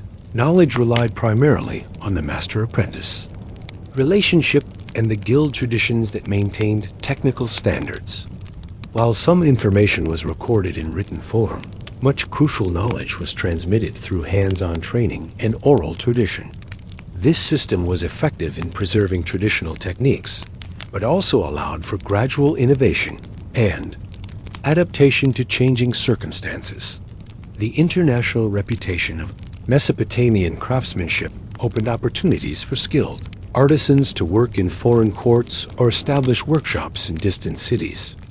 These migrations spread Mesopotamian techniques throughout the ancient world while exposing local craftsmen to foreign innovations and artistic traditions. The resulting cultural exchange enriched craft traditions across multiple civilizations. Workshop as a social institution provided not only economic opportunity, but also pathways for social mobility and cultural participation. Skilled craftsmen could achieve wealth and status that rivaled merchants and administrators, while exceptional artisans might gain royal patronage and international recognition. The craft workshop thus served as both economic engine and avenue for personal advancement in ancient society. Part X. Seasons of the river, agriculture, irrigation, and the rhythm of life.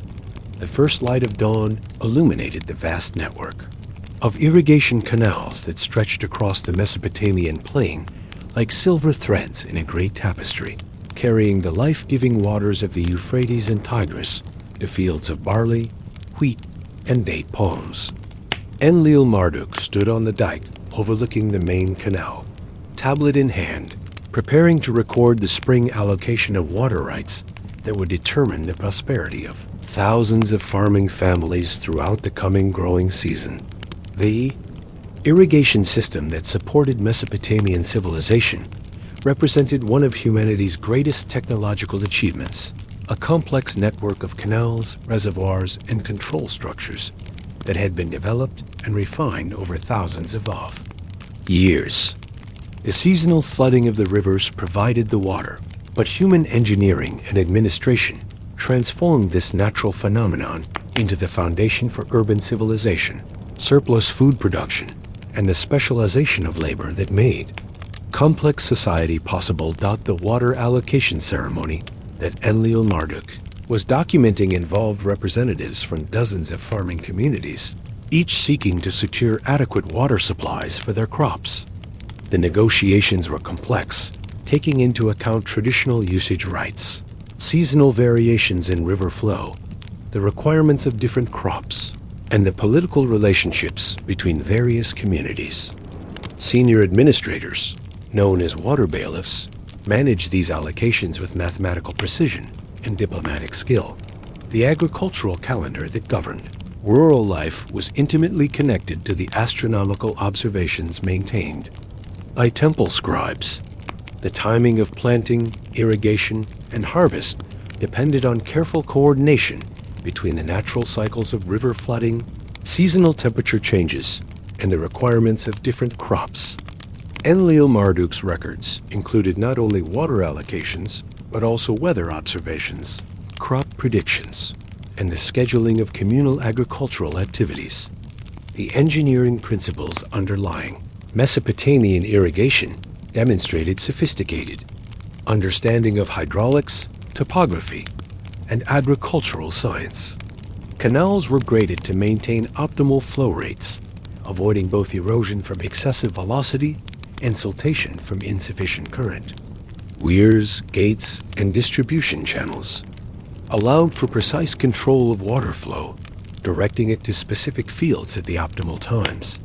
The entire system required constant maintenance and regular upgrades to remain effective. The social organization required to maintain the irrigation system was as complex as the engineering itself. Communities along each canal formed cooperative associations responsible for maintenance, repair, and equitable water distribution. These groups elected leaders, established rules for water sharing, and organized the labor required for system upkeep. Disputes over water rights were among the most serious conflicts in ancient society, sometimes leading to warfare between neighboring cities. The crops grown in Mesopotamian fields reflected both environmental constraints and cultural preferences developed over millennia of agricultural experience. Barley served as the primary grain crop, well adapted to the saline conditions that developed in irrigated soils. Wheat was grown in areas with better drainage and soil quality. Date palms provided not only fruit, but also lumber, fiber, and wine, while their canopy created microclimates suitable for growing vegetables and other secondary crops. The agricultural techniques used by Mesopotamian farmers were remarkably sophisticated. Crop rotation prevented soil exhaustion and reduced pest problems. Intercropping maximized land use and provided natural pest control. Selective breeding of plants and animals improved yields and quality over generations. The use of organic fertilizers, primarily animal manure and canal silt, maintained soil fertility in the face of intensive cultivation. Enlil Marduk's afternoon was spent in the fields with farming families, observing and recording the planting, techniques that had been refined over centuries of practice. Seeds were sown at precise depths and spacing to optimize germination and growth. Irrigation timing was carefully calculated to provide adequate moisture without waterlogging. The farmer's knowledge, passed down through generations of practical experience, encompassed weather prediction, soil assessment, and pest management that would not be matched by scientific agriculture for thousands of years. The livestock management, practices integrated with crop production in ways that maximized agricultural efficiency.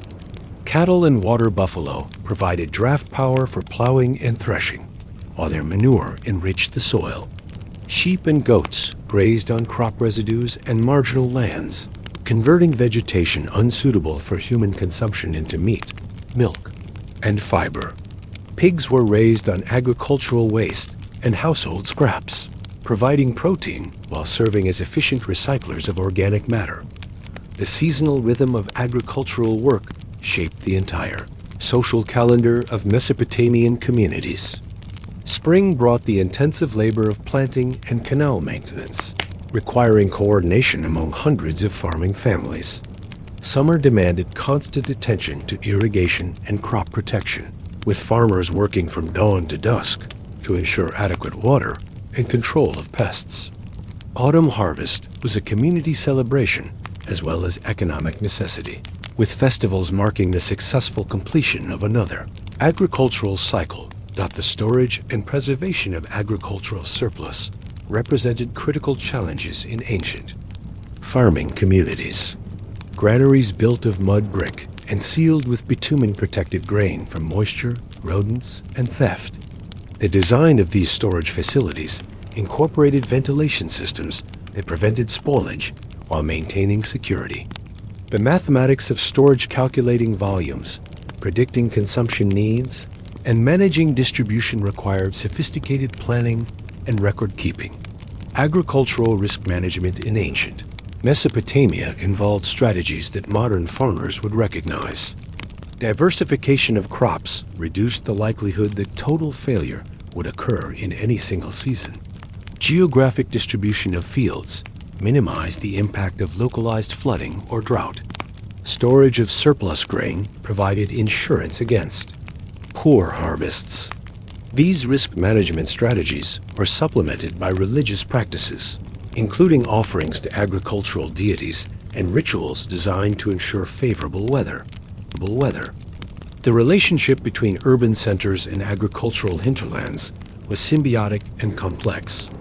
Cities provided markets for agricultural surplus, manufactured goods needed by farmers, and administrative services including legal dispute resolution and military protection. Rural areas supplied not only food, but also raw materials for urban crafts and the tax revenues that supported government operations. This interdependence required constant negotiation and management to maintain stability.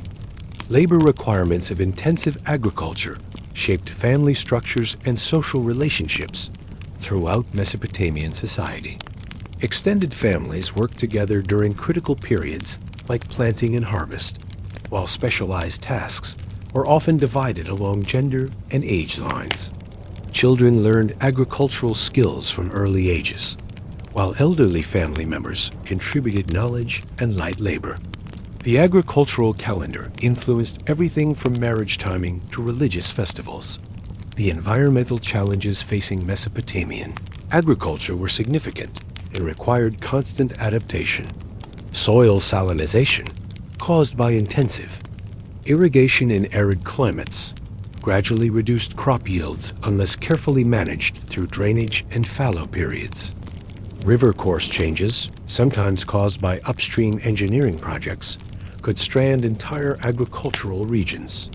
Climate variations, including periodic droughts and floods, required flexible responses and careful resource management. The evening brought Enlil-Marduk to a farmer's meeting where community leaders discussed the upcoming harvest and the distribution of communal resources. These gatherings represented grassroots democracy in action, with decisions made through consensus building and negotiation rather than imposed authority. The social capital developed through these cooperative activities strengthened community bonds and created networks of mutual support that sustained rural life. Women's roles in Mesopotamian agriculture extended far beyond household duties to include specialized knowledge and responsibilities crucial to agricultural success. Women managed kitchen gardens that supplied vegetables and herbs, maintained poultry that provided eggs and meat, and specialized in food processing and preservation techniques. Some women became agricultural entrepreneurs, managing their own fields and marketing their products independently.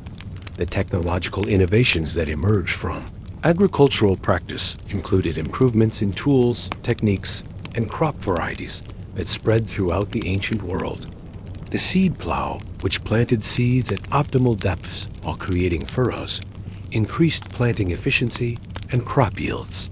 Improved irrigation devices, including shadoofs and water wheels, reduced the labor required for field watering. These innovations, developed through practical experience, contributed to agricultural progress across multiple civilizations. The religious dimensions of agriculture permeated every aspect of farming life. Seasonal festivals honored deities associated with fertility, rain, and harvest. Ritual procedures accompanied important agricultural activities, from the blessing of seeds at planting to Thanksgiving ceremonies at harvest time. Agricultural metaphors filled religious literature, reflecting the central importance of farming in ancient worldviews and the deep, spiritual connection people felt to the land and its cycles. The economic systems built around agriculture included sophisticated markets, credit arrangements, and commodity exchanges that prefigured modern agricultural economics. Farmers could borrow seeds or tools against future harvests, diversify their economic activities through sharecropping arrangements, and participate in regional markets that provided opportunities for specialization and profit. These economic relationships created webs of interdependence that connected locally communities to broader regional and international economies. The knowledge systems that supported Mesopotamian agriculture included detailed understanding of soil, types, climate patterns, plant biology, and animal husbandry that had been accumulated over millennia of practical experience. This knowledge was preserved and transmitted through oral tradition, practical training, and increasingly through written records that documented successful techniques and warned against common mistakes. The agricultural libraries maintained by temples and royal administrators represented some of humanity's earliest systematic efforts to preserve and share technical knowledge. Part 10. The Sacred Calendar Festivals, Rituals, and the Community of Faith. The bronze gongs of the temple awakened Babylon before dawn, their resonant tones announcing the beginning of Akitu, the most important festival in the Mesopotamian religious calendar. Enlil-Marduk hurried through streets already filling with celebrants, his ceremonial robes marking his role as one of the scribes, responsible for recording the elaborate rituals that would unfold over the next 11 days. This festival, celebrating the new year and the renewal of royal and divine power, represented the pinnacle of Mesopotamian religious expression and community celebration.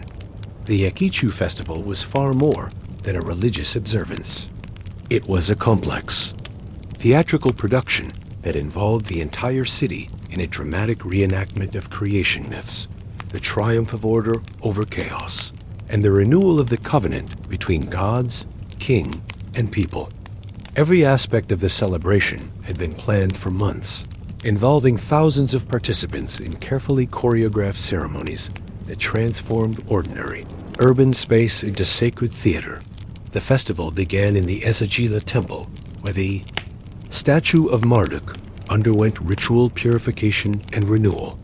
Enlil-Marduk joined the priests in the Pridon ceremony, documenting the precise words and actions that had been preserved unchanged for centuries. The god's statue was bathed, clothed in fresh garments, and presented with elaborate meals while priests recited the creation epic that told of Marduk's victory over the primordial forces of chaos.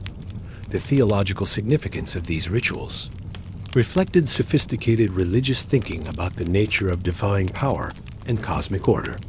The annual renewal ceremony was not merely commemorative, but was believed to actually recreate the conditions necessary for continued prosperity and stability.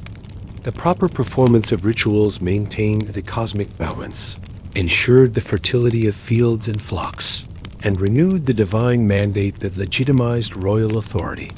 The second day brought the ceremony of royal humiliation, one of the most dramatic moments in the ancient religious calendar. King Hammurabi, the most powerful ruler in the world, entered the temple stripped of his royal regalia and submitted to ritual slapping by the high priest. This symbolic humiliation, followed by the king's restoration to power, demonstrated that even absolute monarchy was subject to divine authority and cosmic law. The processional route that carried Marduk's statue through the city had been prepared. For weeks, streets were swept and decorated, buildings were draped with colorful textiles, and temporary platforms were constructed for viewing the ceremony. The entire population of Babylon, supplemented by pilgrims from throughout the empire, lined the route to witness the god's triumphal procession to the Akitu, house outside the city walls. The musical accompaniment to the festival demonstrated the sophisticated artistic traditions that had developed around religious celebration. Orchestras of professional musicians played on harps, lyres, drums, and wind instruments, performing compositions that had been passed down through generations. of temple musicians. The music was not merely decorative, but served specific ritual functions, creating emotional states appropriate to different ceremonies and marking the transitions between ritual phases, the dramatic presentations that formed the centerpiece of the festival were among humanity's earliest examples of theatrical performance. Professional actors, wearing masks and costumes that represented various deities, performed scenes from the creation myth with dialogue, music, and elaborate staging. These performances were not entertainment in the modern sense, but sacred drama that made mythological events present and real for participating communities. The economic impact of the festival was enormous, involving expenditures that strained even the wealthy resources of the Babylonian state. Thousands of animals were sacrificed, tons of grain and oil were consumed, and valuable textiles and precious objects were used in ceremonies. The festival also generated economic activity through the influx of pilgrims, the employment of temporary workers, and the purchases of festival-related goods and services. The international character of the Kundas. A Kichu festival reflected Babylon's role as a regional power and cultural center. Diplomatic representatives from throughout the known world attended the ceremonies, bringing tribute and participating in rituals that acknowledged Babylonian supremacy. These foreign delegations were not merely observers, but active participants in ceremonies that reinforced political relationships through religious symbolism. The fourth day of the festival brought the recitation of the Enuma Elish, a Mesopotamian creation epic in its entirety. This performance, lasting several hours, required trained reciters who had memorized the thousands of lines of poetry that told the story of cosmic creation and divine kingship. Enlil Marduk followed along with his written copy, ensuring that the oral performance remained accurate and noting any variations that might indicate textual evolution. The symbolic marriage ceremony between Marduk and his consort, Sarpanitum, represented the sacred union that ensured fertility and prosperity for the coming year. This ritual involved elaborate preparations, including the decoration of a sacred marriage chamber and the performance of hymns that celebrated divine love and cosmic harmony. The ceremony was believed to guarantee favorable conditions for agriculture, human fertility, and economic prosperity. The boat procession that carried the divine statues along the Euphrates River provided opportunities for communities throughout the region to participate in the festival. Towns and villages along the route prepared their own ceremonies, offering local products and performing regional variations of festival rituals. This extension of the celebration beyond Babylon proper helped integrate the diverse populations of the empire into shared religious and political experiences.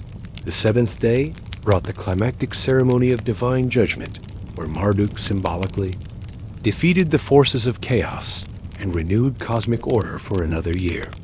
This ritual battle, performed with elaborate staging and special effects, engaged spectators in an emotional experience that reinforced their faith in divine protection and the stability of their world.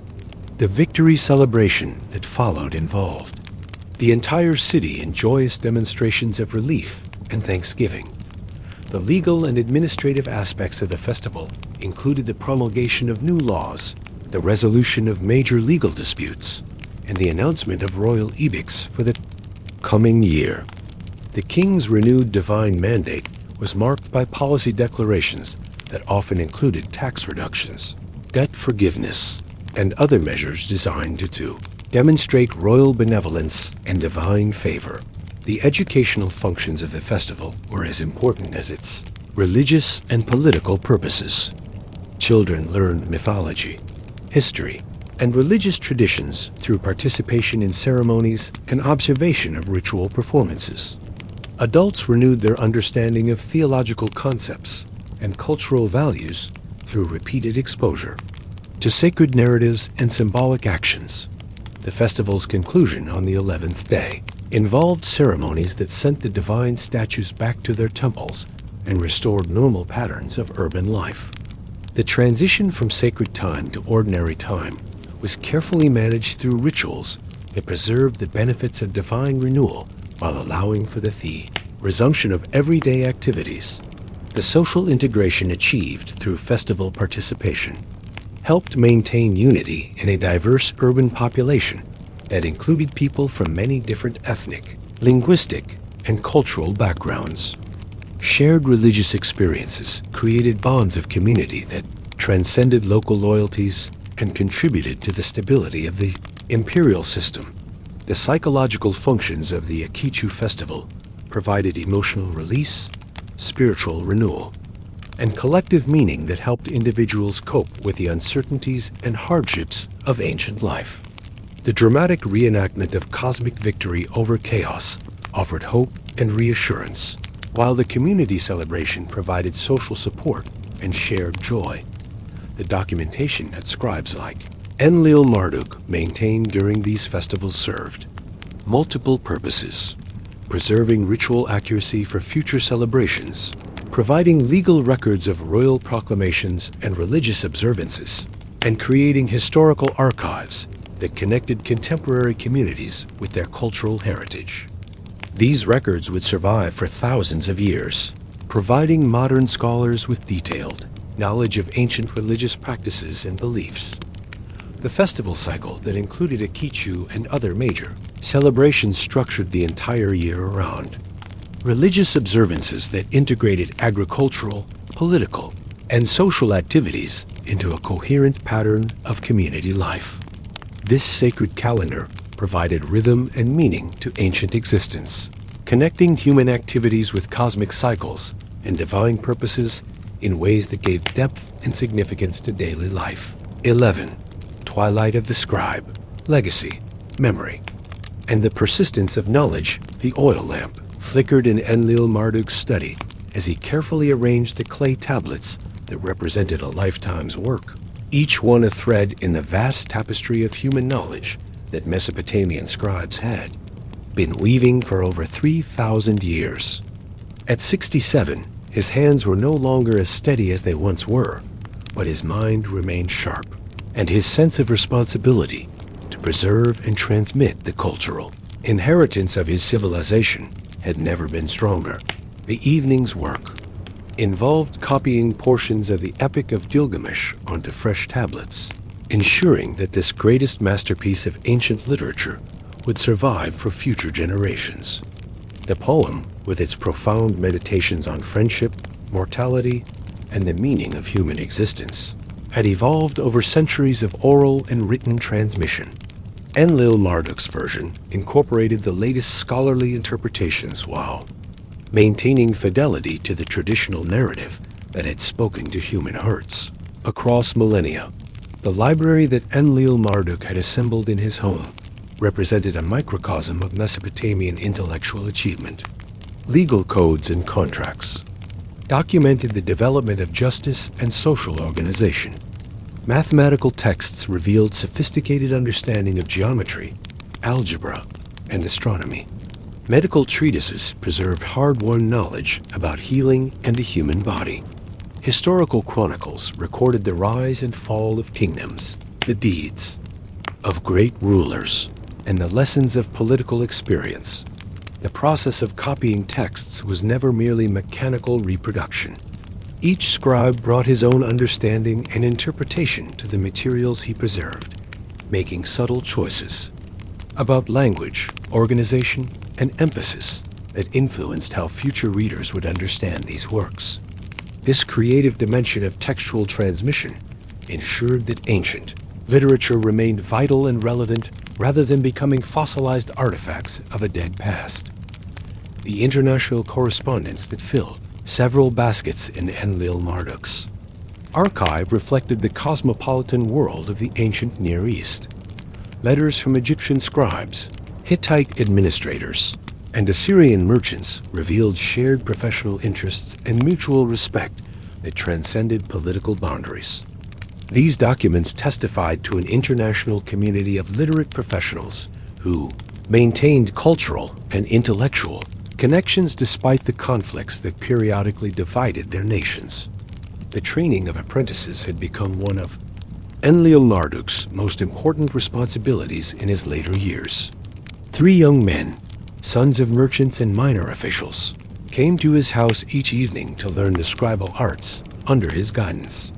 Their progress reminded him of his own student days, the struggles with complex cuneiform signs, and the gradual mastery that transformed marks on clay into windows onto human knowledge and experience, that the changes that Enlil-Marduk had witnessed during his lifetime revealed the dynamic nature of ancient civilization.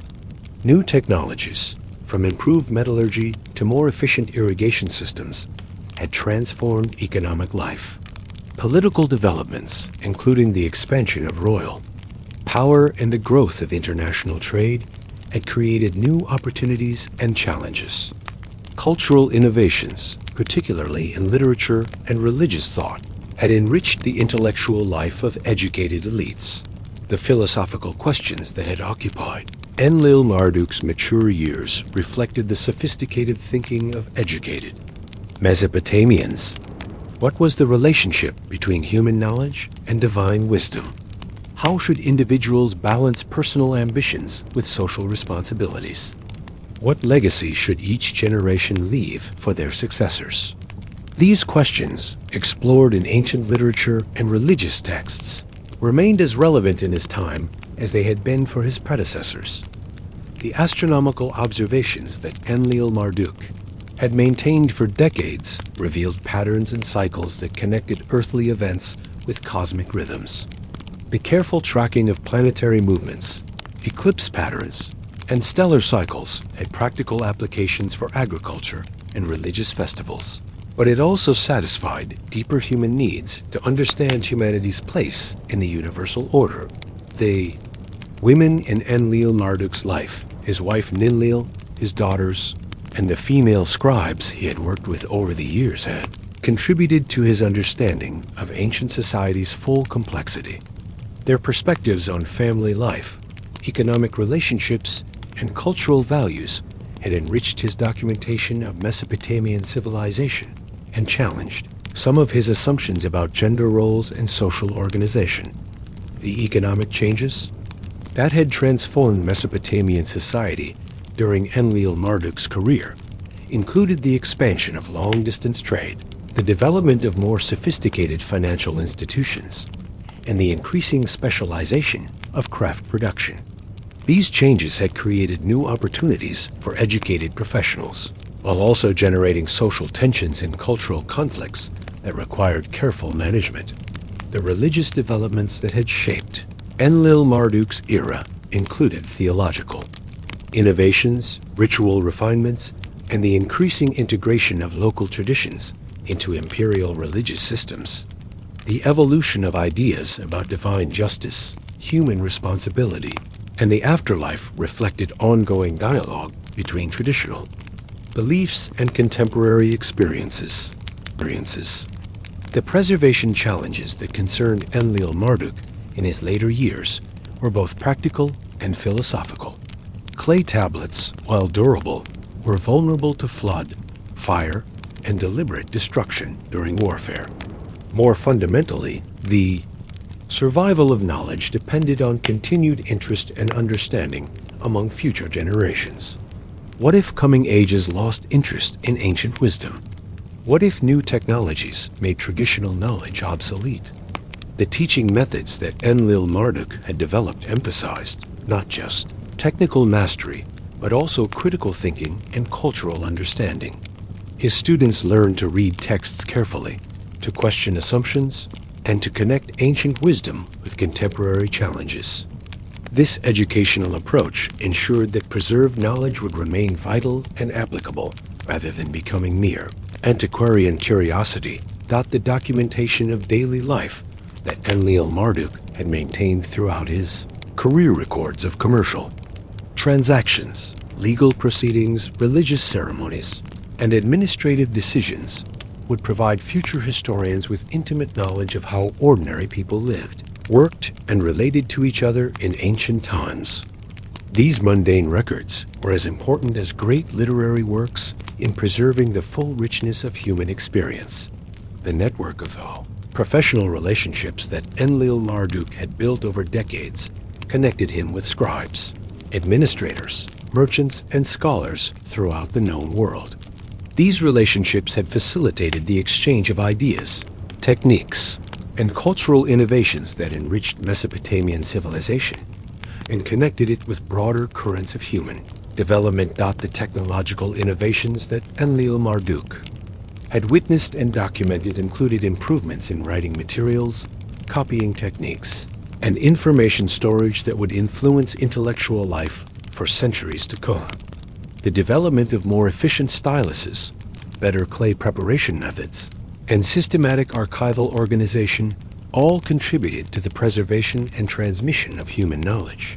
The legacy that Enlil-Marduk hoped to leave extended beyond his personal contributions to encompass the entire tradition of Mesopotamian scholarship and cultural preservation.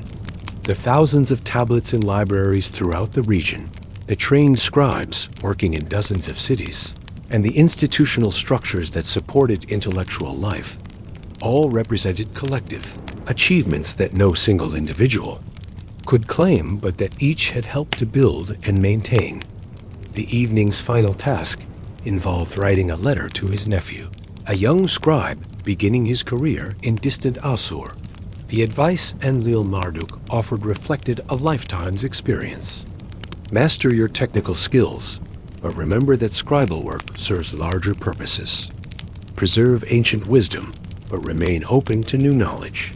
Maintain high professional standards, but never forget the human needs that your work serves.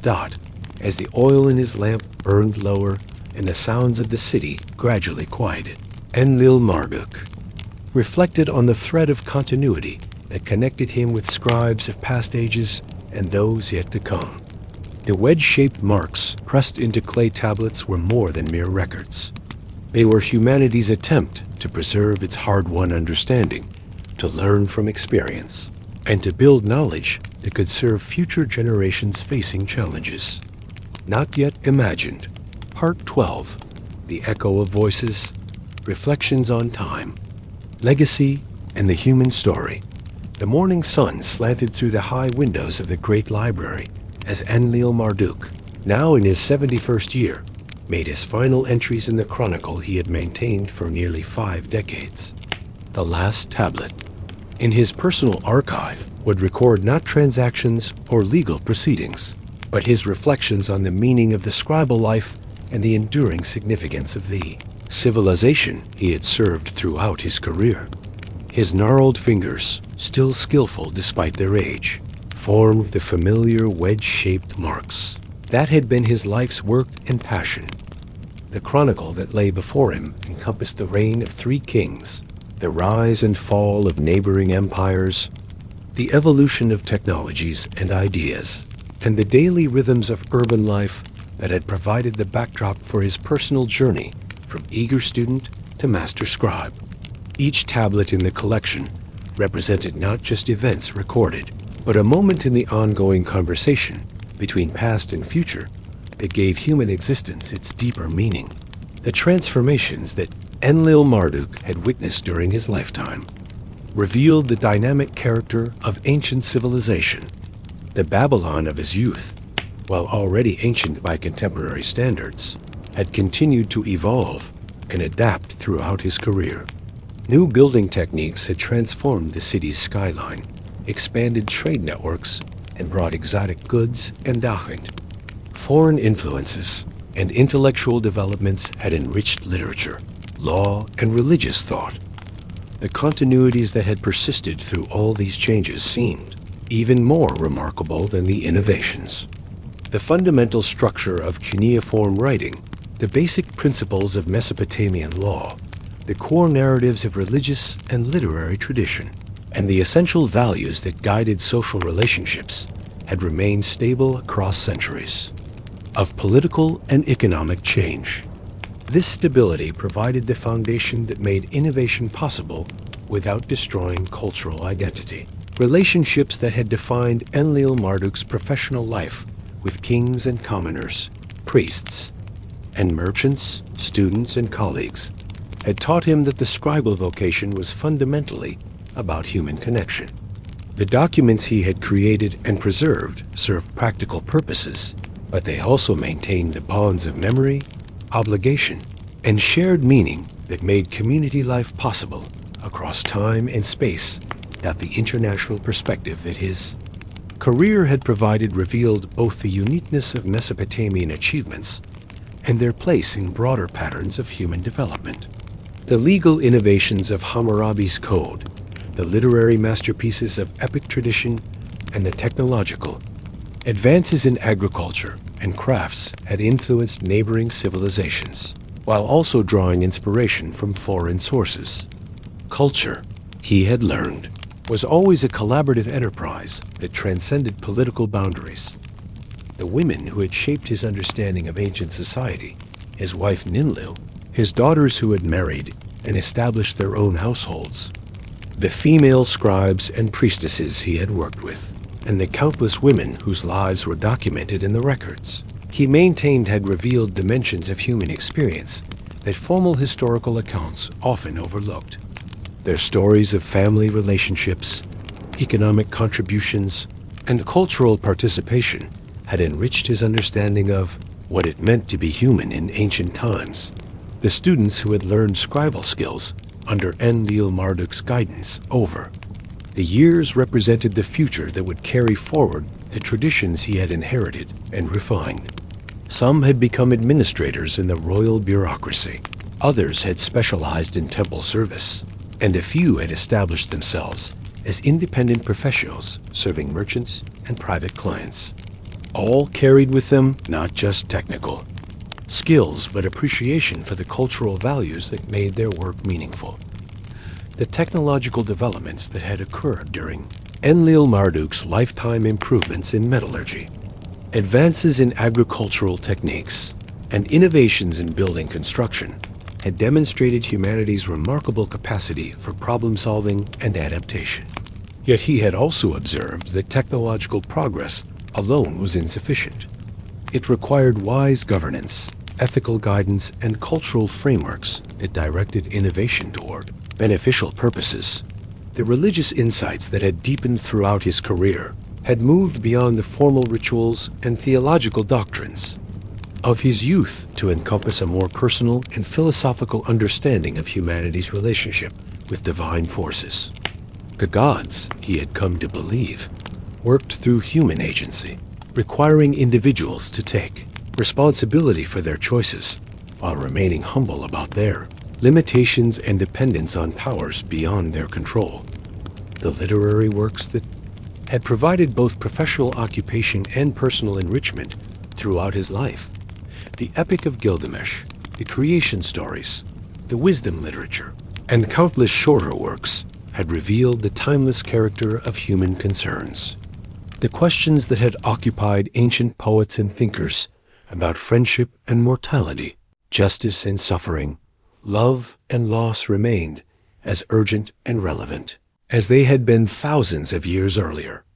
The economic systems that Enlil-Marduk had helped document and administer had shown him how human societies create wealth, distribute resources, and manage the complex relationships between individual interests and collective welfare. The markets, banks, and trading networks of ancient Mesopotamia had been sophisticated institutions that served human needs while also creating opportunities for both cooperation and conflict.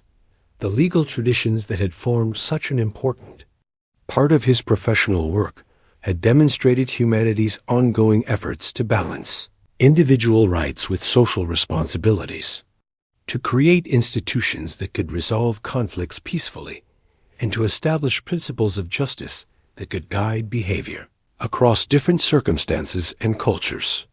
The law, he had learned, was not merely a set of rules, but a collective effort to define and preserve civilized life.